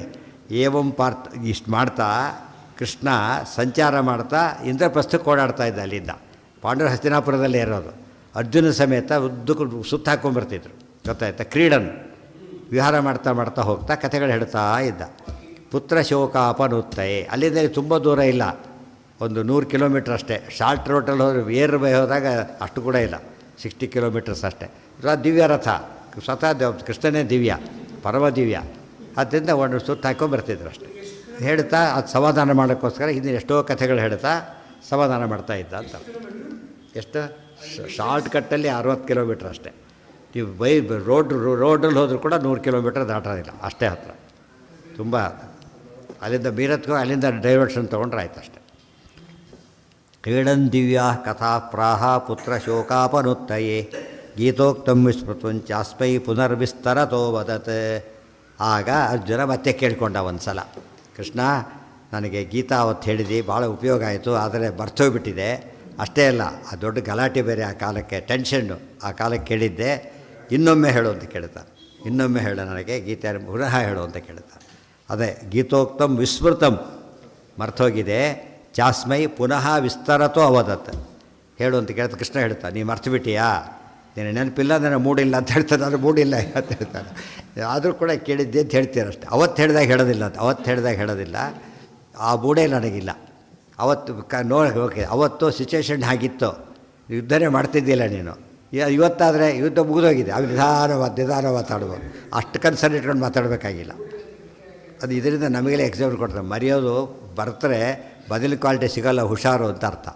ನೆನ್ಪಿಟ್ಕೊಳ್ಳಿ. ಆದಷ್ಟು ಕೂಡ ಏನು ಮಾಡಬೇಕು, ಕಳ್ಕೊಳ್ಬೇಕು, ಜ್ಞಾನ ಮರೀಲಿಕ್ಕೆ ಹೋಗಬಾರ್ದು ಅಂತ ಹೇಳೋದಕ್ಕೆ ಹಾಗೆ ಮಾಡ್ತಾರೆ. ಏನೇ ಯಾಕೆ ಹೇಳಬೇಕು ಅಂದರೆ, ಕೃಷ್ಣ ಲೋಕಕ್ಕೆ ಮೋಹನ ಮಾಡ್ತಾನೆ. ಕೃಷ್ಣ ಏನಂತ ಕೃಷ್ಣನಿಗೂ ಮರ್ತು ಹೋಗೋಷ್ಟು ಮಟ್ಟಿಗೆ ಅವತ್ತು ಮೂಡ್ ಬಂದಿತ್ತು ಕೃಷ್ಣನಿಗೆ ಅಂತೇಳಿ. ಕೆಲಸ ಒಳ್ಳೆ ಮೂಡಲ್ಲಿ ಹಾಡು ಬರೀತಾರೆ, ಹಾಡು ಮತ್ತೆ ಬರಲಿಕ್ಕೆ ಬರಲ್ಲ ಅದನ್ನು. ಇವತ್ತು ಅನೇಕರು ಪ್ರಯತ್ನ ಮಾಡಿಬೇಕಾದ್ರೆ ಬರೆದನ್ನು ಮತ್ತೆ ಬರಲಿಕ್ಕೆ ಒಂದು ಲೈನ್ ಕೂಡ ಮತ್ತೆ ರಿಪ್ಲೇಸ್ ಮಾಡೋಕ್ಕೆ ಬರೋದಿಲ್ಲ. ಉಳಿದವ್ರದ್ದಲ್ಲ, ನಮ್ಮದೇ ಮಾಡೋಕ್ಕೆ ಬರೋದಿಲ್ಲ. ಆಗ ನಮಗೆ ಗೊತ್ತಾಗುತ್ತೆ ನಮ್ಮದಲ್ಲ ಇದು ದೇವರು ಬರೆಸಿದ್ದು ಅಂತ ಆಗಲೇನೆ. ಆ ಕಳೆದೋದು ಎಷ್ಟೋ ಸತಿ ನೀವು ಗೊತ್ತಿಲ್ಲ, ತುಂಬ ಜನ ಪುಸ್ತಕ ಬರೆದಿದ್ದಾರೆ, ಪ್ರಿಂಟಿಗೆ ಕೊಟ್ಟಿದ್ದಾರೆ, ಪಾಪ ಪ್ರೆಸ್ಸಲ್ಲಿ ಕಳೆದೋಗಿದೆ. ಅದು ಪ್ರೆಸ್ ಸುಟ್ಟೋಗಿದೆ ಕೆಲವರು, ಅವಾಗ ಇವ್ರದ್ದು ಹೋಗಿದೆ. ಬರೀ ರಿರೇಟ್ ಮಾಡಲಿಲ್ಲ ಅವರು, ಬಿಟ್ಬಿಟ್ರು, ಅಷ್ಟು ಮಾಡಲೇ ಇಲ್ಲ, ಪುಸ್ತಕ ಹೋಯ್ತು. ನಮ್ಮವ್ರದ್ದೇ ಹೋಗಿದೆ ಆ ಥರ ಪಾಪ. ಕೆಲವು ಎಲ್ಲ ರೈಲಲ್ಲಿ ಕಳ್ಕೊಂಡ್ಬಿಟ್ಟಿದ್ದಾರೆ, ಬ್ಯಾಗ್ ಅದರಲ್ಲಿ ಬರೆದ ಪುಸ್ತಕನೂ ಹೋಗಿದೆ, ಅದು ಮತ್ತೆ ಬರಲಿಲ್ಲ. ಆಮೇಲೆ ಅವರು ಆ ಕಾಲದಲ್ಲಿ ಬಂದರೆ ಮತ್ತೆ ಬರೋದಿಲ್ಲ ಅಂತ ಹೇಳ್ತಾರೆ. ಅದು ಸಾಮಾನ್ಯ, ಬರೀ ಶಾಸ್ತ್ರ ವಿಚಾರ ಅಷ್ಟೇ ಇಲ್ಲ, ಕಥೆ ಕಾದಂಬರಿಗಳು ಕೂಡ ಆಗಿನ ಬಂದ ರೀತಿಯಲ್ಲಿ. ಮತ್ತೆ ಕಾವ್ಯ ಅಂತೂ ಸಾಮಾನ್ಯವಾಗಿ ಬರೋದು ಕಷ್ಟ, ವರ್ಡಿಂಗ್ಸ್ ತುಂಬ ಇಂಪಾರ್ಟೆಂಟ್. ಅದು ಸ್ಪಾಂಟೇನಿಯಸ್ ಬಂದರೆ ಮಾತ್ರ ಅದಕ್ಕೆ ಮಹತ್ವ ಇರುತ್ತೆ. ಇಲ್ಲಿ ಮನುಷ್ಯನ ಇನ್ವಿಟೇಷನ್ ಗೊತ್ತಾಗ್ಬಿಡತ್ತೆ. ಅವಂದೇ ಪುಸ್ತಕ ಮತ್ತೆ ಅದೇ ರೀತಿ ಬರ್ಕೊಡೆಯ ಯಾರನ್ನ ಕೇಳಿ, ನಿಮ್ಮ ಪುಸ್ತಕ ನಿಮ್ಮತ್ತು ಇಟ್ಕೊಳ್ಳಿ, ಅದನ್ನು ಅದೇ ರೀತಿ ಬರ್ಕೊಡು ನೋಡು. ಸಾಧ್ಯ ಒಂದು ಲೆಟ್ರ್ ಆ ರೀತಿ ಬರೀಲಿಕ್ಕೆ ಬರೋಲ್ಲ, ಎಷ್ಟೋ ವರ್ಡಿಂಗ್ಸ್ ಚೇಂಜ್ ಆಗಿಬಿಡುತ್ತೆ ಅಷ್ಟರಲ್ಲೇ. ನಮ್ಮ ಅಸ್ವಾತಂತ್ರ್ಯಕ್ಕೆ ಒಳ್ಳೆ ಎಕ್ಸಾಂಪಲ್ ಅವೆಲ್ಲ ಕೂಡ. ಟೇಪ್ ರೆಕಾರ್ಡ್ರ್ ನಮಗಿಂತ ಮಚ್ ಬೆಟರ್ ಆಗಿಬಿಡತ್ತೆ. ಆಗ ಟೇಪ್ ರೆಕಾರ್ಡ್ರ್ ಜ್ಞಾನ ನಮಗಿಲ್ಲ, ಆ ಸ್ಥಿತಿ ಬಂದುಬಿಡತ್ತೆ. ಏವಂ ಪಾರ್ಥಾನ್ ಪ್ರತಿಷ್ಠಾಪ್ಯ ಅಷ್ಟು ಮಾಡಿಬಿಟ್ಟು ಗೀತೋಕ್ತಂ ವಿಸ್ಮೃತಂಚ ಅಸ್ಮೈ ಪುನಃ ವಿಸ್ತರತು ಅವದತ್. ಇದು ಸ್ವಾರಸ್ಯ ಹೇಳ್ತಾರೆ, ತುಂಬ ಇಂಪಾರ್ಟೆಂಟ್. ಅರ್ಜುನನಿಗೆ ಕೇಳಿದ ಗೀತೆ ನೆನ್ಪಿಟ್ಕೊಳ್ಳೋಕ್ಕೂ ಆಗಲಿಲ್ಲ, ಫಸ್ಟ್ ಕೇಳಿದವನು ಆತ್ನೇನೆ. ಅರ್ಥ ಆಯ್ತಾ? ಅಂದಮೇಲೆ ಗೀತೆಯನ್ನು ಒಂದು ಸತ್ತು ಓದಿಟ್ಟಿದ್ದೀವಿ ಅಂತ ತಿಳ್ಕೊಳ್ಳೋಕೆ ಹೋಗಬೇಡಿ. ಮತ್ತೆ ಏನು ಮಾಡ್ಕೋತಿರ್ಬೇಕು, ಅದನ್ನು ರಿಫ್ರೆಶ್ ಮಾಡ್ಕೋತಾನೇ ಇರಬೇಕು, ಇಲ್ಲ ಹೊರ ಉಳಿಯೋದಿಲ್ಲ. ಏನೋ ಭಾರಿ ಅರ್ಜುನಷ್ಟು ಬುದ್ಧಿವಂತರ ಹೋಗಲಿ, ಇಷ್ಟು ಡೈರೆಕ್ಟ್ ಕೇಳಿದವರ ಅಲ್ಲೇ ಇಲ್ಲ ನಾವು. ಅಂದರೆ ಯಾವುದೋ ಎಂತೆಂತ ಕಾಪಿ ಓದ್ತಾ ಇರೋರು ನಾವೀಗ, ಡೈರೆಕ್ಟ್ ಓದ್ತಾ ಇಲ್ಲ. ಅಂದಮೇಲೆ ಅದು ಮರ್ತೋಗೋದಂತ ನೋಡ್ಕೊಳ್ಳಿ. ಕೃಷ್ಣ ಹೇಳ್ತಾನೆ, ಎಂಥ ಕೆಲಸ ಮಾಡಿದ್ದೀವಿ, ಬೈತಾರೆ ಕೃಷ್ಣ, ಮರ್ತುಬಿಟ್ಟಿಯಾ, ಹಾಗೆ ಮಾಡ್ತಾ ಇರೋದು ಬೈತಾನೆ. ಮೊದಲು ಬೈದುಬಿಟ್ಟು ಹೇಳ್ತಾರೆ, ಹೋಗ್ಬಿಟ್ಟು ನಾನು ಮೂಡಿಲ್ಲ ಹೋಗು ಅಂತ ಹೇಳ್ತಾರೆ. ಅಂದರೆ ಸಾಮಾನ್ಯವಾಗಿ ಯಾವ ಇಂಪಾರ್ಟೆನ್ಸನ್ನು ಯಾರು ಮರ್ತು ಬಿಡ್ತಾರೆ ಅವ್ರಿಗೆ ಮೊದಲಷ್ಟು ಇಂಟ್ರೆಸ್ಟಿಂದ ಹೇಳಕ್ಕೆ ಬರೋಲ್ಲ. ಮರೆಯೋನಿಗೆ ಏನು ಹೇಳ್ತಾರೆ ಅಂತ ಆ ಥರ, ಮರೆಯೋನಿಗೆ ಏನು ಹೇಳ್ತಾರೆ ನಿನಗೆ, ಅದನ್ನು ತೋರಿಸ್ತಾನೆ ಕೃಷ್ಣ. ಅದರಿಂದ ಜ್ಞಾನಕ್ಕೆ ಬಗ್ಗೆ ಯಾವಾಗಲೂ ಏನಿರಬೇಕು, ತುಂಬ ಎಚ್ಚರ ಇರಬೇಕು. ಅದಕ್ಕಾಗಿ ಹಾಗೆ ಮಾಡಿದ. ಸೊ ಅರ್ಜುನ ಕೃಷ್ಣ ತನ್ನ ಬಗ್ಗೆ ಮೂಡಿಲ್ಲ ಅಂತ ಹೇಳಿದ್ದು, ನಾನು ಮೂಡಿಲ್ಲ ಅಲ್ಲ, ನೀವು ಮರ್ತಿದ್ರೆ ನಿನಗೆ ಹೇಳೋ ಮನಸ್ಸಿಲ್ಲ ಅಂತ ಅರ್ಥ. ನನಗೆ ಬರುತ್ತೆ, ನಿನಗೆ ಹೇಳೋ ಮನಸ್ಸಿಲ್ಲ, ಈಗ ಮರ್ತು ಬಿಟ್ಟಿದೆಯಲ್ಲ. ಅದಕ್ಕೆ ಈಗ ನಮಗೆ ಗೊತ್ತಾಯಿತು. ಭೀಮಸೇನ ಡೈರೆಕ್ಟ್ ಕೇಳಿದ್ದಲ್ಲ, ಲೋಕದೃಷ್ಟಿಯೊಳಗೆ ಭಾಷ್ಯ ಬರೆಸಿದರು. ಇದಕ್ಕೆ ಭಾಷ್ಯ ಬರೆಸಲಿಲ್ಲ, ಯಾಕೆ ರಿಸ್ಕ್ ಇದೆ ಅಂಥೇಳಿ ಟೀಕಾ ಬರೆಸಿದ್ರು ಅಷ್ಟೇ ಹೊರತು ಭಾಷ್ಯ ಬರೆಸಲಿಲ್ಲ. ಅಂದರೆ ಇದರಿಂದ ಲಿಮಿಟ್ ತಾರತಮ್ಯ ಕ್ಲಿಯರಾಗಿ ಗೊತ್ತಾಗ್ತದೆ. ಇವತ್ತು ಭೀಮಸೇನ ಆಚಾರ್ಯ ಬಂದರೆ ಅವರೇ ಹೇಳಿದ್ರಿಂದ ಮತ್ತೆ ವಿವಾದಕ್ಕೆ ಅವಕಾಶವೇ ಇಲ್ಲ. ಅದು ಆಚಾರ್ಯ ಮುಂದೆ ಹೇಳ್ತಾರೆ, ಅರ್ಜುನಾದಿಗಳು ಆಗಲೇ ಹುಟ್ಟಿದ್ರು ಅಂತ ಆಚಾರ್ಯ ಬರೆದಿದ್ದಾರೆ. ಅಂದಮೇಲೆ ಜಯತೀರ್ಥ ಅರ್ಜುನ ಅಂತ ಹೇಳೋದಕ್ಕೆ ತಾತ್ಪರ್ಯದ ಸಪೋರ್ಟ್ ಸಿಗ್ತದೆ. ಆದ್ದರಿಂದ ಡೈರೆಕ್ಟ್ ಬರೆಸಲಿಲ್ಲ ಅಂತ ಹೇಳಿದರೆ ಉಳಿದವರಿಗೆ ನೆನ್ಪಿಟ್ಕೊಳ್ಳೋಕ್ಕೂ ಸಾಧ್ಯ ಇಲ್ಲ. ಅಷ್ಟು ದೊಡ್ಡ ತತ್ವ. ಕೃಷ್ಣ ಇನ್ನೊಂದು ಹೇಳಿದ್ದಾರೆ, ತುಂಬ ಹೇಳ್ತಾ ಬಂದಿರೋದು, ಯೋಮಿವಸ್ಯತೆ ಯೋಗಂ ಪ್ರೋಕ್ತ ಎಲ್ಲ ಹೇಳಿಬಿಟ್ಟು ಸಕಾಲೇನೇಹ ಮಹತ ಯೋಗೋ ನಷ್ಟ ಪರಂತಪ, ಕಳೆದು ಹೋಗಿತ್ತು ಮತ್ತೆ ಹೇಳಿದ್ದೀನಿ ಅಂತ ಹೇಳ್ತಾನೆ. ಅರ್ಜುನ ಮತ್ತೆ ಮರೆತು ಬಿಟ್ಟ. ಇದು ಅರ್ಥ ಮಾಡಿಕೊಟ್ರಿ, ಮತ್ತೆ ಮರೆಯೋದೇನೋ ಹೊಸ ವಿಷಯ ಅಲ್ಲ ಅದು.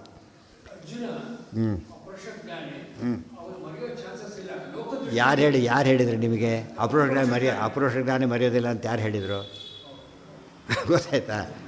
ಇವರೆಲ್ಲ ಅಪರೋಕ್ಷ ಜ್ಞಾನಿ, ಅಶ್ವತ್ಥಾವತ್ತು ಅಪರೋಕ್ಷ ಜ್ಞಾನಿ ಅಲ್ಲ, ಇವರೆಲ್ಲ ಅಪರೋಕ್ಷ ಜ್ಞಾನಿ ಕಥೆನೇ ಹೇಳ್ತಿರೋದಿಲ್ಲ. ಅಪರೋಕ್ಷ ಜ್ಞಾನಿಗಳು ಯಾರೂ ಇಲ್ಲ ಅದರೊಳಗೆ. ಭಗದತ್ತಾದಿಗಳು ಎಲ್ಲ ಕುಬೇರ ಅವರು ಅಪರೋಕ್ಷ ಜ್ಞಾನಿ, ದೇವತೆ ಅವರೆಲ್ಲ, ದೇವತೆಗಳೆಲ್ಲ ಜಾತಾಪರೋಕ್ಷಗಳು. ಅಂದಮೇಲೆ ಅಪರೋಕ್ಷ ಬರೆಯೋದಿಲ್ಲ ಅಂತ ಯಾರು ಹೇಳಿದರು? ತಿರೋಧಾನ ಅಂತ ಮರೆಯೋದಕ್ಕೆ ತಿರೋಧಾನ ಅಂತ ಕರೆಯೋದು. ತಿರೋಧಾನ ಮರ್ತೋಗಿದೆ ಅಂತ ಅರ್ಥ. ದೇವರಿಗೆ ತಿರೋಧಾನ ಆಗೋದಿಲ್ಲ, ವಾಯುದೇವರಿಗೆ ಆಗೋದಿಲ್ಲ, ಮಹಾಲಕ್ಷ್ಮಿಗಿಲ್ಲ, ಉಳಿದವರಿಗೆಲ್ಲ ರುಜುಗಳನ್ನ ಬಿಟ್ಟರೆ ಕೆಳಗಿನವರಿಗೆಲ್ಲ ತಿರೋಧಾನ ಕಾನ್ಸೆಪ್ಟ್ ಇದೆ, ಇಲ್ಲ ಅಂತಲ್ಲ. ಪ್ರಾರಬ್ಧ ಕೇಳಿದ್ರು, ಅದೊಂದು ಪ್ರಾರಬ್ಧ ಅಂತಾರಲ್ಲ, ಹಾಗಾಗಿದೆ. ಪ್ರಾರಬ್ಧ ಅಂತ ಏನು ಗೊತ್ತಾ, ಪ್ರಾರಬ್ಧ ಅಂತ ಹೇಳಿಬಿಡ್ತಾರೆ. ಪ್ರಾರಬ್ಧಕ್ಕೆ ಏನರ್ಥ ತುಂಬ ಜನ ಕ್ಲಾರಿಟಿ ಇಲ್ಲ ಅದ್ರ ಬಗ್ಗೆ, ತುಂಬ ಜನಕ್ಕೆ ಕ್ಲಾರಿಟಿ ಗೊತ್ತಿಲ್ಲ. ಹಿಂದಿನ ಕರ್ಮ ಎಲ್ಲ ನಮಗೆಲ್ಲ ಪ್ರಾರಬ್ಧ ಕರ್ಕೊಬಾರ್ದು, ತಪ್ಪದು. ಪ್ರಾರಬ್ಧ ಅಂದರೆ ಅದು ಪೆನ್ಷನ್ ಇದ್ದ ಹಾಗೆ. ಪೆನ್ಷನ್ ಸರ್ವಿಸಲ್ಲಿ ಇದ್ದವನು ಪೆನ್ಷನ್ ಅಂದರೆ ಏನರ್ಥ?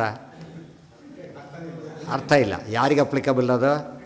ರಿಟೈರ್ ಆದರೆ. ಅಪರೋಕ್ಷ ಜ್ಞಾನಿಗಳಿಗೆ ಮಾತ್ರ ಪ್ರಾರಬ್ಧ ಅನ್ಬೇಕು ಹೊರತು ನಮ್ಮನ್ನು ಪ್ರಾರಬ್ಧ ಅಂತ ಕರ್ಕೊಂಡ್ರೆ ಇಂಡೈರೆಕ್ಟ್ಲಿ ನಾವು ಕ್ಲಿಯರ್ ಮಾಡಿದಾಗ ಕರ್ಕೊಳ್ಳೋಕೆ ಹೋಗ್ಬಾರ್ದು. ನಮ್ಮ ಪ್ರಾಚೀನ ಕರ್ಮ ಅಷ್ಟೇ.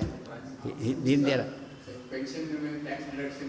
ಏನಕ್ಕೆ ಹ್ಞೂ ಅಷ್ಟೇ ಆಗುತ್ತೆ. ಅದೇ ತಡೆ ಹಿಂದೆ ಹೇಳ್ತೇನೆ. ಈ ಪ್ರಾಚೀನ ಕರ್ಮ ನಮ್ಮದೆಲ್ಲ ಪ್ರಾಚೀನ ಕರ್ಮ, ಹಿಂದೆ ಮಾಡಿದ ಕರ್ಮ ಇವತ್ತಿನ ಕರ್ಮ ಎಲ್ಲ ಸೇರಿಬಿಡುತ್ತೆ. ಆದರೆ ಅಪರೋಕ್ಷ ಜ್ಞಾನಿಗಳಿಗೆ ಹಿಂದಿಂದೆಲ್ಲ ಸುಟ್ಟು ಬುದಿ ಆಗಿಬಿಡೋದು, ಒಂದು ಚೂರು ಉಳಿಯಲ್ಲ, ಝೀರೋ. ಆಮೇಲೆ ಆಗಾಮಿಗೆ ಲೇಪ ಇಲ್ಲ.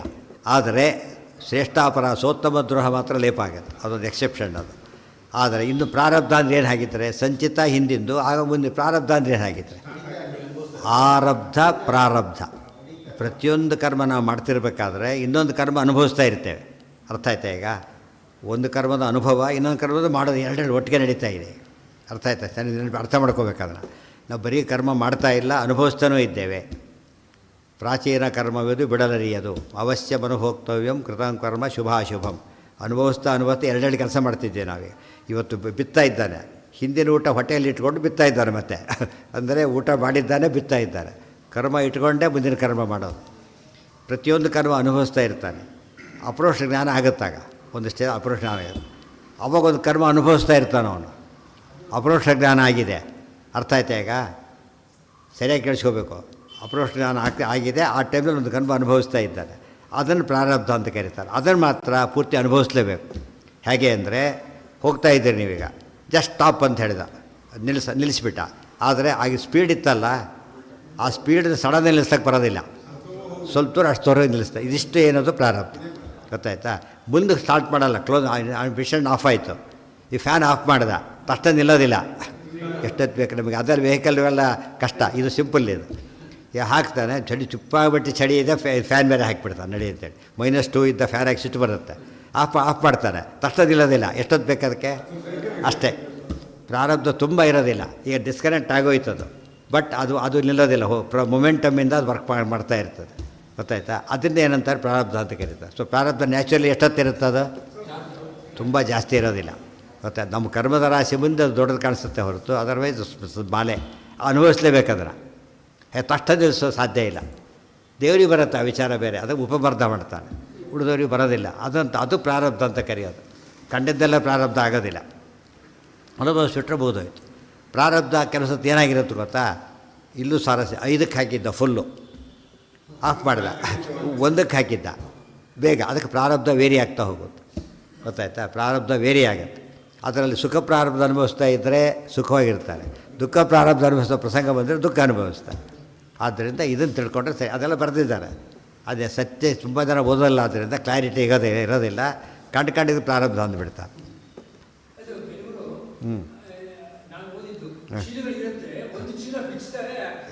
ಚೀಲಗೆಲ್ಲ ತೊಗೊಂಡು ಏನು ಮಾಡ್ತೀವಿ? ಅನುಭವಿಸೋದು ಅಂತ ಹೇಳಿ ಆಗಿದೆ ಈಗ.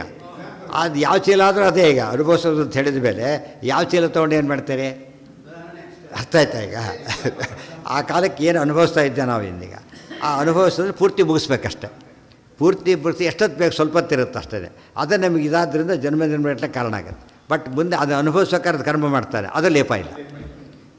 ಮೊದಲಾದ್ರೆ ಅನುಭವಿಸೋಕ್ಕಾದ್ರೆ ಕರ್ಮ ಅದಕ್ಕೆ ಲೇಪ ಇದೆ. ಆದರೆ ಅಪರೋಕ್ಷ ಜ್ಞಾನ ಬಂದಮೇಲೆ ಆ ಲೇಪ ಇಲ್ಲ, ಅದು ಮುಗಿತು. ಯಾಕೆಂದರೆ ಆಫ್ ಮಾಡಿದ ಮೇಲೆ ಮುಂದೆ ಹೋಗೋ ಚಾನ್ಸ್ ಇಲ್ಲ, ಅದು ಡಿಸ್ಕನೆಕ್ಟ್ ಆಗೋಯ್ತು. ಬಟ್ ಅದನ್ನು ಮಾತ್ರ ಸ್ಟಾಪ್ ಮಾಡೋಕ್ಕಾಗಲ್ಲ, ಅದು ಅಷ್ಟೊತ್ತು ಕಾಯ್ಬೇಕು ನಾವು. ಇಷ್ಟೊತ್ತು ಹೇಳಿದ್ದು ಅದೇ ತಾನೇ. ಉಳಿದವರಿಗೆ ಪೆನ್ಷನ್ ಪಿ ಎರಡಕ್ಕೂ ಕಾಮನ್ ಇಟ್ಕೊಂಬಿಡಿ. ಪೆನ್ಷನ್ನು ಪ್ರಾರಬ್ಧ ಎರಡು ಕಾಲ ಇಟ್ಕೊಂಡ್ಬಿಟ್ರೆ ಅದು ನಿಮಗೆ ಕನ್ಫ್ಯೂಷನ್ ಇರೋದಿಲ್ಲ. ಛೇ, ಈಗ ಪ್ರಾಚೀನ ಸಂಚಿತ ಅಂತ ಹೆಸರು ಕೂಡ ಬರೋಲ್ಲ. ಸಂಚಿತ ಅಂತ ಹೆಸರು ಅಪ್ರೋಚ್ ಜ್ಞಾನ ಬಂದಲಕ್ಕೆ 3 ಶುರುವಾಗೋದು. ಗೊತ್ತಾಯ್ತು? Last pay service last pay ಏನಾಗುತ್ತೆ ನಿಮ್ಮದು ಈಗ? ಗೊತ್ತಾಯ್ತಾ? ಸಂಚಿತ ಅಂತ ಹೇಳಿದರೆ ಅಪ್ರೋಚ್ ಜ್ಞಾನ ಬರೋಕ್ಕಿಂತ 3 ಹೆಸರು ಬರೋದಿಲ್ಲ ಅದಕ್ಕೆ. ಬಿಫೋರ್ ರಿಟೈರ್ಮೆಂಟ್, ಆಫ್ಟರ್ ರಿಟೈರ್ಮೆಂಟ್ ಆದರೆ ಬಿಫೋರ್ ರಿಟೈರ್ಮೆಂಟ್ ಹೇಗೆ ಬರುತ್ತೆ ನಿಮಗೆ? ರಿಟೈರ್ಮೆಂಟೇ ಆಗಿಲ್ಲ. ನಮ್ಮದು ಸಂಚಿ ಏನು ಕರಿಬಾರ್ದು, ಹಿಂದಿನ ಕರ್ಮ ಅಷ್ಟೇ, ಹಿಂದಿನ ಕರ್ಮ ಅನ್ನಬಾರ್ದು. ಅಲ್ಲಕ್ಕೋಗಿ ಅಲ್ಲ ಅಂತ ಆಯ್ತಲ್ಲ, ಅವರು ಅಂದರು ಅಲ್ಲ. ಗೀತೋಕ್ತಂ ವಿಸ್ಮೃತಂಚಾಸ್ಮೈ. ಇದೆಲ್ಲ ಪ್ರಾರಬ್ಧವಶ. ದೇವತೆಗೆ ಏನೇನು ಅವತಾರ ಮಾಡಿ ಎಲ್ಲ ದೇವತೆಗಳು ಪ್ರಾರಬ್ಧದಿಂದಲೇ ಬಂದಿರೋದು. ದೇವತೆಗಳ ದೊಡ್ಡ ಪ್ರಾರಬ್ಧ ಅವರು. ಒಂದು ಭಾರಿ ಜೋರು ಓಡ್ಬೇಕಾದ್ರೆ ತಕ್ಷಣ ನಿಲ್ಲಕ್ಕಾಗದೆ ಅಷ್ಟು ದೂರ ಹೋಗಿ ನಿಲ್ತಾರೆ ಹೇಳಿ. ಈ ರನ್ನಿಂಗ್ ರೇಸಲ್ಲಿ ಕೊನೆಗೆ ನಿಲ್ಲಿಸ್ಬೇಕಲ್ಲ ಈಗ ಇವೆಲ್ಲ ಅಲ್ಲಿ ಅಲ್ಲಿ ದೂರ ಹೋಗಿರ್ತಾರೋ ಮುಂದೆ ಅವರು ಅದೇ ರೀತಿಯಲ್ಲಿ ಆ ಸ್ಪೀಡ್ ಇದ್ರೆ ಮಾತ್ರ ಅಲ್ಲಿ ಬರೋದು. ಅಷ್ಟೇ ಅಲ್ಲೇ ನಿಂತ್ಬಿಟ್ಟು ಹೋಗ್ತಾರೆ, ಇನ್ನೊಬ್ರು ಮುಂದೆ ಹೋಗಿರ್ತಾರೆ ಆಗಲೇ. ಅದು ಅಲ್ಲಿ ಬರೋವರೆಗೆ ಅದೇ ಸ್ಪೀಡ್ ಇರಬೇಕು, ಆಮೇಲೆ ಕಟ್ ಮಾಡಬೇಕದು. ತಕ್ಷಣ ಸ್ಟಾಪ್ ಮಾಡೋಕ್ಕೆ ಸಾಧ್ಯನೇ ಇಲ್ಲ. ಅಯ್ಯೋ ಬೇನಂತ ಬಿಡಿ, ಅದು ಬೇಗ ಜಾಸ್ತಿ ಆದಷ್ಟು ಕೂಡ ಪ್ಲೇ ಯಾಕೆ ಎಲ್ಲೆಲ್ಲಿ ಇಳಿಯೋಕ್ಕಾಗಲ್ಲ ಅಂತ ಕೇಳಿದರೆ ಹೆಲಿಕಾಪ್ಟರ್ ಇಳಿಯುತ್ತೆ, ಅದು ಇಳಿಯೋಕ್ಕಾಗಲ್ಲ. ಯಾಕೆಂದರೆ ಅದಕ್ಕೆ ಆ ಸ್ಪೀಡ್ ಇರುತ್ತಲ್ಲ, ಮೊದಲು ಇಳುತ್ತಷ್ಟು ಎಷ್ಟು ಜೋರ ಹೋಗುತ್ತೆ. ನಿಧಾನ ಬಂದು ರೌಂಡ್ ಹಾಕೊಂಡು ನಿಲ್ತಾನೆ. ಆಮೇಲೆ ಹೋಗ್ಬೇಕಾದ್ರೆ ಅಷ್ಟೇ ಸಣ್ಣದ ಪಿಕ್ ಮಾಡ್ಕೊಳಕ್ಕೆ ಸ್ಪೀಡ್ ಪಿಕಪ್ ಮಾಡ್ಕೊಂಡು ಮೇಲೆ ಕಾರಬೇಕು. ಇಳಿಬೇಕಾದ್ರೆ ಅದಕ್ಕೆ ಅಲ್ಲಿರೋ ಭಾರಿ ರಿಸ್ಕ್ ಇರೋದು ಆ 2 ಟೈಮ್ನಲ್ಲಿ. ಹಾರದೆ ಹೋದರೂ ಕತೆ ಮುಗೀತು, ದಪ್ಪ ಅಂತ ಹೇಳಿದ್ರು ಕತೆ ಮುಗೀತು. ಭಾರಿ ಸ್ಲೋವಾಗಿ ಇಳಿಸ್ಬೇಕು, ಆ ಸ್ಪೀಡ್ ಹಾಗೇ ಇರುತ್ತೆ. ನಿಧಾನ ಕಡಿಮೆ ಆಗಲೇ ಎಷ್ಟು ಕಡಿಮೆ ಮಾಡ್ತಾರೆ ಗೊತ್ತಾ ನೀವು? ಅವರು ಡೆಲ್ಲಿಯಿಂದ ಬರ್ತೀರಿ ನೀವಾಗ, ಅರ್ಧ ಗಂಟೆ ಮುಂಚೆನೇ ಕೆಳಗೆ ಬಂದುಬಿಡ್ತಾರೆ, ಆಗಲೇ ಸ್ಪೀಡ್ ಕಡಿಮೆ ಆಗಿಬಿಡುತ್ತೆ. ಆಗಲೇ ನಿಧಾನ ಇಳಿಯೋಕ್ಕೆ ಶುರುವಾಗ್ತದೆ. ಈಗ ನೀವು ಹತ್ತಿರ ಹೋಗ್ತೀರಿ, ಪೂರ್ತಿ ಮೇಲೆ ಹೋಗಲ್ಲ ಅವರು. ಇಲ್ಲೊಂದು ಮೈಸೂರು ಹೋಗ್ಬೇಕಾದ್ರೆ ಬ್ಯಾರಿ ಮೇಲೆ ಹೋಗಲ್ಲ ಅವರು. ಎಷ್ಟು ಹೋಗ್ತಾರೆ ತೀರಾ, ನೀವು ನೋಡಿ ಎಲ್ಲ ಕಾಣ್ತಾನೆ ಇರುತ್ತೆ ಹೋಗ್ಬೇಕಾದ್ರೆ. ನಿಮಗೆ ನಾವು ಬೆಳಗಾವಿಯಿಂದ ಒಂದು ಬಂದಾಗ ಸುಮ್ಮನೆ ಎಲ್ಲನೂ ಆರಾಮ್ ನೋಡ್ತಿರ್ಬೋದು ನೀವು. ಇದರಲ್ಲಿ ಕಾಣಿಸೋದಿಲ್ಲ, ಮೇಲೆ ಹೋಗಿದ ತಕ್ಷಣ ಕಾಣಿಸೋದಿಲ್ಲ, ಬೆಟ್ಟ ಗಿಟ್ಟ ಯಾವುದೂ ಗೊತ್ತಾಗಲ್ಲ. ಬರೀ ನದಿಯಲ್ಲಿ ಕಾಣಿಸ್ತಿರ್ತದೆ. ಇದ್ರಲ್ಲಿ ಹಾಗಲ್ಲ, ಮೇಲೆ ಹೋದಾಗಿರುತ್ತೆ ಆರಾಮಾಗಿ. ಆ ರೂಟೇ ಬೇರೆ ಮಾಡಿಬಿಡ್ತಾರೆ ಹತ್ತಿರಕ್ಕೆ. ಅರ್ಧ ಗಂಟೆಗೆ ವಾಪಸ್ ಇಳಿಸ್ಬೇಕು, ಅಷ್ಟು ಟೈಮ್ ಬೇಕು ಅವರಿಗೆ. ಬುದ್ಧ ಹೋಗಿ ಮದ್ರಾಸಿಗೆ ಹೋಗ್ಬಿಡ್ತಾರೆ ಅಷ್ಟೇ, ಇಲ್ಲಿ ಹಿಡಿದವರು ಬದಲು. ಅದಕ್ಕಾಗಿ ಅದು ಬೇರೆ ಬಿಡ್ತಾರೆ. ಇದೆಲ್ಲ ನೋಡಿದರೆ ಪ್ರಾರಬ್ಧ ಅರ್ಥ ಆಗುತ್ತೆ. ಎಷ್ಟು ಇದೆಲ್ಲ ಯಾತಕ್ಕೆ ಕೇಳಿದ್ದು ಅಂದರೆ ಪ್ರಾರಬ್ಧದ ಕ್ಲಾರಿಟಿ ಬರಲಿಕ್ಕೆ ಇವೆಲ್ಲ ಗೊತ್ತಿರಬೇಕು, ಇಲ್ಲದ್ರೆ ಆಗೋದಿಲ್ಲ. ಆ ಸ್ಪೀಡ್ ತಕ್ಷಣ ಡೌನ್ ಮಾಡೋಕ್ಕೆ ಸಾಧ್ಯನೇ ಇಲ್ಲ. ಅದು ಇಳಿದ್ರೆ ತಡ್ಕೊಳಕ್ಕಾಗಲ್ಲ. ಇವರು ಪ್ರೆಷರ್ ಜಾಸ್ತಿ ಆಗಿಬಿಡುತ್ತೆ, ಇದಾಗಿಬಿಡುತ್ತೆ. ಅಷ್ಟಕ್ಕೆ ಕಿವಿ ಇದಾಗಿಬಿಡುತ್ತೆ. ಸ್ವಲ್ಪ ಕೆಳಗೆ ಬರ್ತಾನಲ್ಲ ಅಷ್ಟಕ್ಕೆ ಏನು ಪರಷ್ಟಾಗೋ ಸ್ಥಿತಿ ಬರ್ತದೆ. ಸಡನ್ನಾಗಿ ಇಳಿಸ್ಬಿಟ್ರೆ ಹೋಗ್ಬಿಡ್ತದೆ. ಇಳಿದ ಆ ಪ್ರೆಷರಿಗೆ ಸಿಕ್ಕಾಬಟ್ಟೆ ವೇರಿ ಆಗೋದ್ರಿಂದ ಭಾರಿ ಕಷ್ಟ, ಇಳಿಸ್ಬಾರ್ದು ಹಾಗೆ. ಹಾಂ ಹೌದೌದು ಹೌದು ಹೌದು ಹೌದು. ಇದನ್ನು ನೋಡಿ, ಹೋಮ ಮಾಡಿರ್ತಾರಲ್ಲ ಇವಿಗೆ ಪ್ರಾರಬ್ಧ ಕೇಳ್ತೀರಿ, ಹೋಮ ಮಾಡಿರ್ತಾರೆ. ಮರುದಿವ್ಸ ಬೆಳಗ್ಗೆ ಸುಡ್ತಾ ಇರ್ತೈತೆ. ಈಗಲ್ಲ, ಮರುದಿವ್ಸ ಬೆಳಿಗ್ಗೆ. ಈ ಫ್ಯಾನ್ ಆರ್ದಷ್ಟಲ್ಲ ಅದು. ಫ್ಯಾನ್ ಒಂದು ನಿಮಿಷದಲ್ಲಿ ಆರ್ಬೋದು ಕರೆಪಟ್ಟು, ಹಾಗಾಗಲ್ಲ. ಕೆಲವು ಸರ್ತಿ ತುಂಬ ಇರುತ್ತಲ್ಲ, ತುಂಬ ಹಾಟ್ ಇರುತ್ತೆ, ಅಷ್ಟು ಸುಲಭ ಹೋಗಲ್ಲ. ಅದು ದೇವತಾ ಪ್ರಾರಬ್ಧ ಹಾಗಿರುತ್ತೆ. ದೇವ ಕಾರ್ಯ ಹೋಮ ಹೇಗೆ ಹಾಗೆ ತುಂಬ ದಿವಸ ಬೇಕು ಅದಕ್ಕೆ. ಇವು ಹೆಂಚಿನ ಕೆಳಗಿಡಿಸ್ತಾರೆ, ತಕ್ಷಣ ಮುಟ್ಲಿಕ್ಕಾಗಲ್ಲ. ಈ ಕಾಫಿನೇ ಬಿಸಿದು ಕೊಟ್ಟರೆ ಕುಡಿಯೋಕ್ಕಾಗಲ್ಲ ಇವರಿಗೆಲ್ಲ, ಸ್ವಲ್ಪ ಟೈಮ್ ಬೇಕು ಅದಕ್ಕೆ. ಪೂರ್ತಿ ಆರಬಾರ್ದು, ಆಪ್ಟಿಮಮ್ ಸ್ಥಿತಿ ಬರಬೇಕು ಅದಕ್ಕೆ. ಗೀತೋಕ್ತಂ ವಿಸ್ಮೃತಂಚಾಸ್ಮೈ ಪುನರ್ವಿಸ್ತಾರತೋ ಅವತತ್. ಭಾರಿ ವಿಸ್ತಾರವಾಗಿ ಕೃಷ್ಣ ಹೇಳ್ತಾನೆ. ನಿಜವಾಗ್ಲೂ ವಿಸ್ತಾರನೇ. ಕಡಿಮೆ ಹೇಳ್ತೀನಿ ಅಂತೇಳಿ ಜಾಸ್ತಿ ಹೇಳ್ತಾನೆ ಕೃಷ್ಣ. ಅದಿರೋದು 700 ಶ್ಲೋಕ, ಇದು ಆಲ್ಮೋಸ್ಟ್ ಡಬಲ್ ಇದೆ ಇದು. ಆದರೂ ಕೂಡ ಅಷ್ಟು ಹೇಳೋದಿಲ್ಲ ಅಂತ ಹೇಳ್ತಾನೆ. ಮತ್ತೆ ಈಗ ನಮಗೆ ಅರ್ಥ ಆಗುತ್ತೆ. ಅದರಲ್ಲಿ ಈಗಿಂತ ಜಾಸ್ತಿ ಅರ್ಥ ಇದೆ. ಅಲ್ಲಿ ಕಡಿಮೆ ವಾಲ್ಯೂಮಾಗಿ ಕಡಿಮೆ ಇದ್ದರೂ ಕೂಡ ಅರ್ಥ ಜಾಸ್ತಿ ಇದೆ ಅದರಲ್ಲಿ. ಇದರಲ್ಲಿ ಪದ ಜಾಸ್ತಿ ಇದ್ದರೂ ಕೂಡ ಅರ್ಥ ಕಡಿಮೆ ಇದೆ. ಯಾವಾಗಲೂ ಕೂಡ ಭಾಷ್ಯಕ್ಕಿಂತ ತತ್ವಪ್ರಕಾಶಿಕ ಭಾರಿ ದೊಡ್ಡದು, ಪರಿಮಾಣ ಇನ್ನೂ ದೊಡ್ಡದಾಗ್ತಾ ಹೋಗ್ತವೆ. ಆದರೆ ಅರ್ಥ ಅದರಲ್ಲೇ ಜಾಸ್ತಿ ಇರೋದು. ಇದು ಇನ್ನೂ ಅರ್ಥ ಹೇಳಿಲ್ಲ ಅಂತ ಅವರೇ ಹೇಳಿಬಿಡ್ತಾರೆ, ಪೂರ್ತಿ ಹೇಳಿಲ್ಲ ಅಂತೇಳಿ. ಆ ದೃಷ್ಟಿಯಿಂದ ಇದು ವಿಸ್ತಾರವಾಗಿದ್ದರೂ ಕೂಡ ಅರ್ಥ ಜಾಸ್ತಿ ಅದರಲ್ಲೇ ಐತಿ. ಪುನರ್ವಿಸ್ತಾರತೋ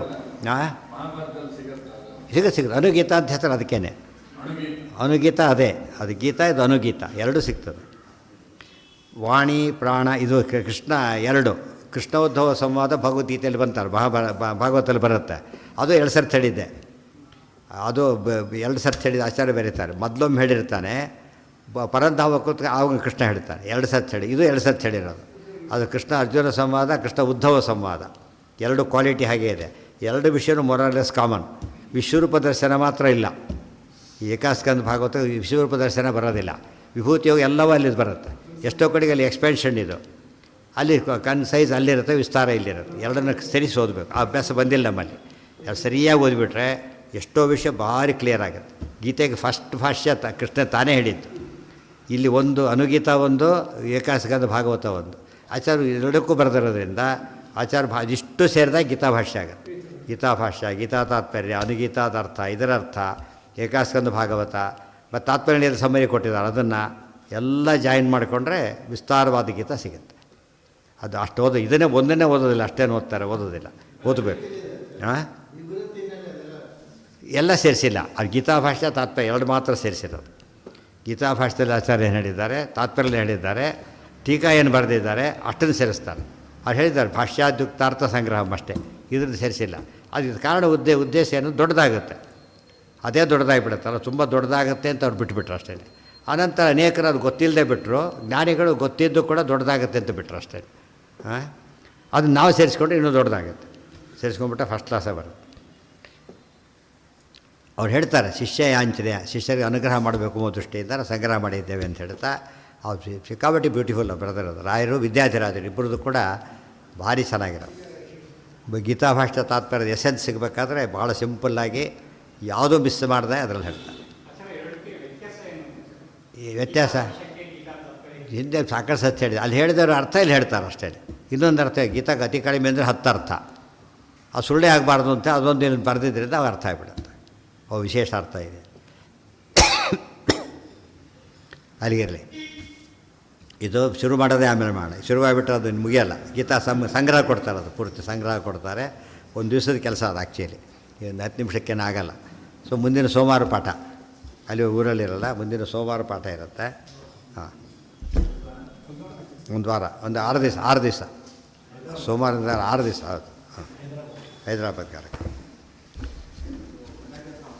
ಅಲ್ಲ, ಬೇರೆ ಇದು ಮಂಡ್ಯಗೆ ಶ್ರಾವಣ ಒಂದು ಸರ್ತಿ ಆಗುತ್ತೆ. ನವಂಬರ್ ಅದು ನವಂಬರ್ ಡಿಸೆಂಬರ್ ಎವ್ರಿ ಇಯರ್. ಇದು ಅವರು ಹೋಗಿರ್ತಾರೆ ಈಗ, ಅವ್ರದ್ದು ಬೇರೆ ಕಡೆ, ನಂದು ಬೇರೆ ಕಡೆ, ಒಂದೇ ಕಡೆ ಹೊರಟ್ರು. ಅದೇ ಎರಡು ಬೇರೆ ಬೇರೆ ಕಡೆ, ಒಂದೇ ಕಡೆ ಅಲ್ಲ.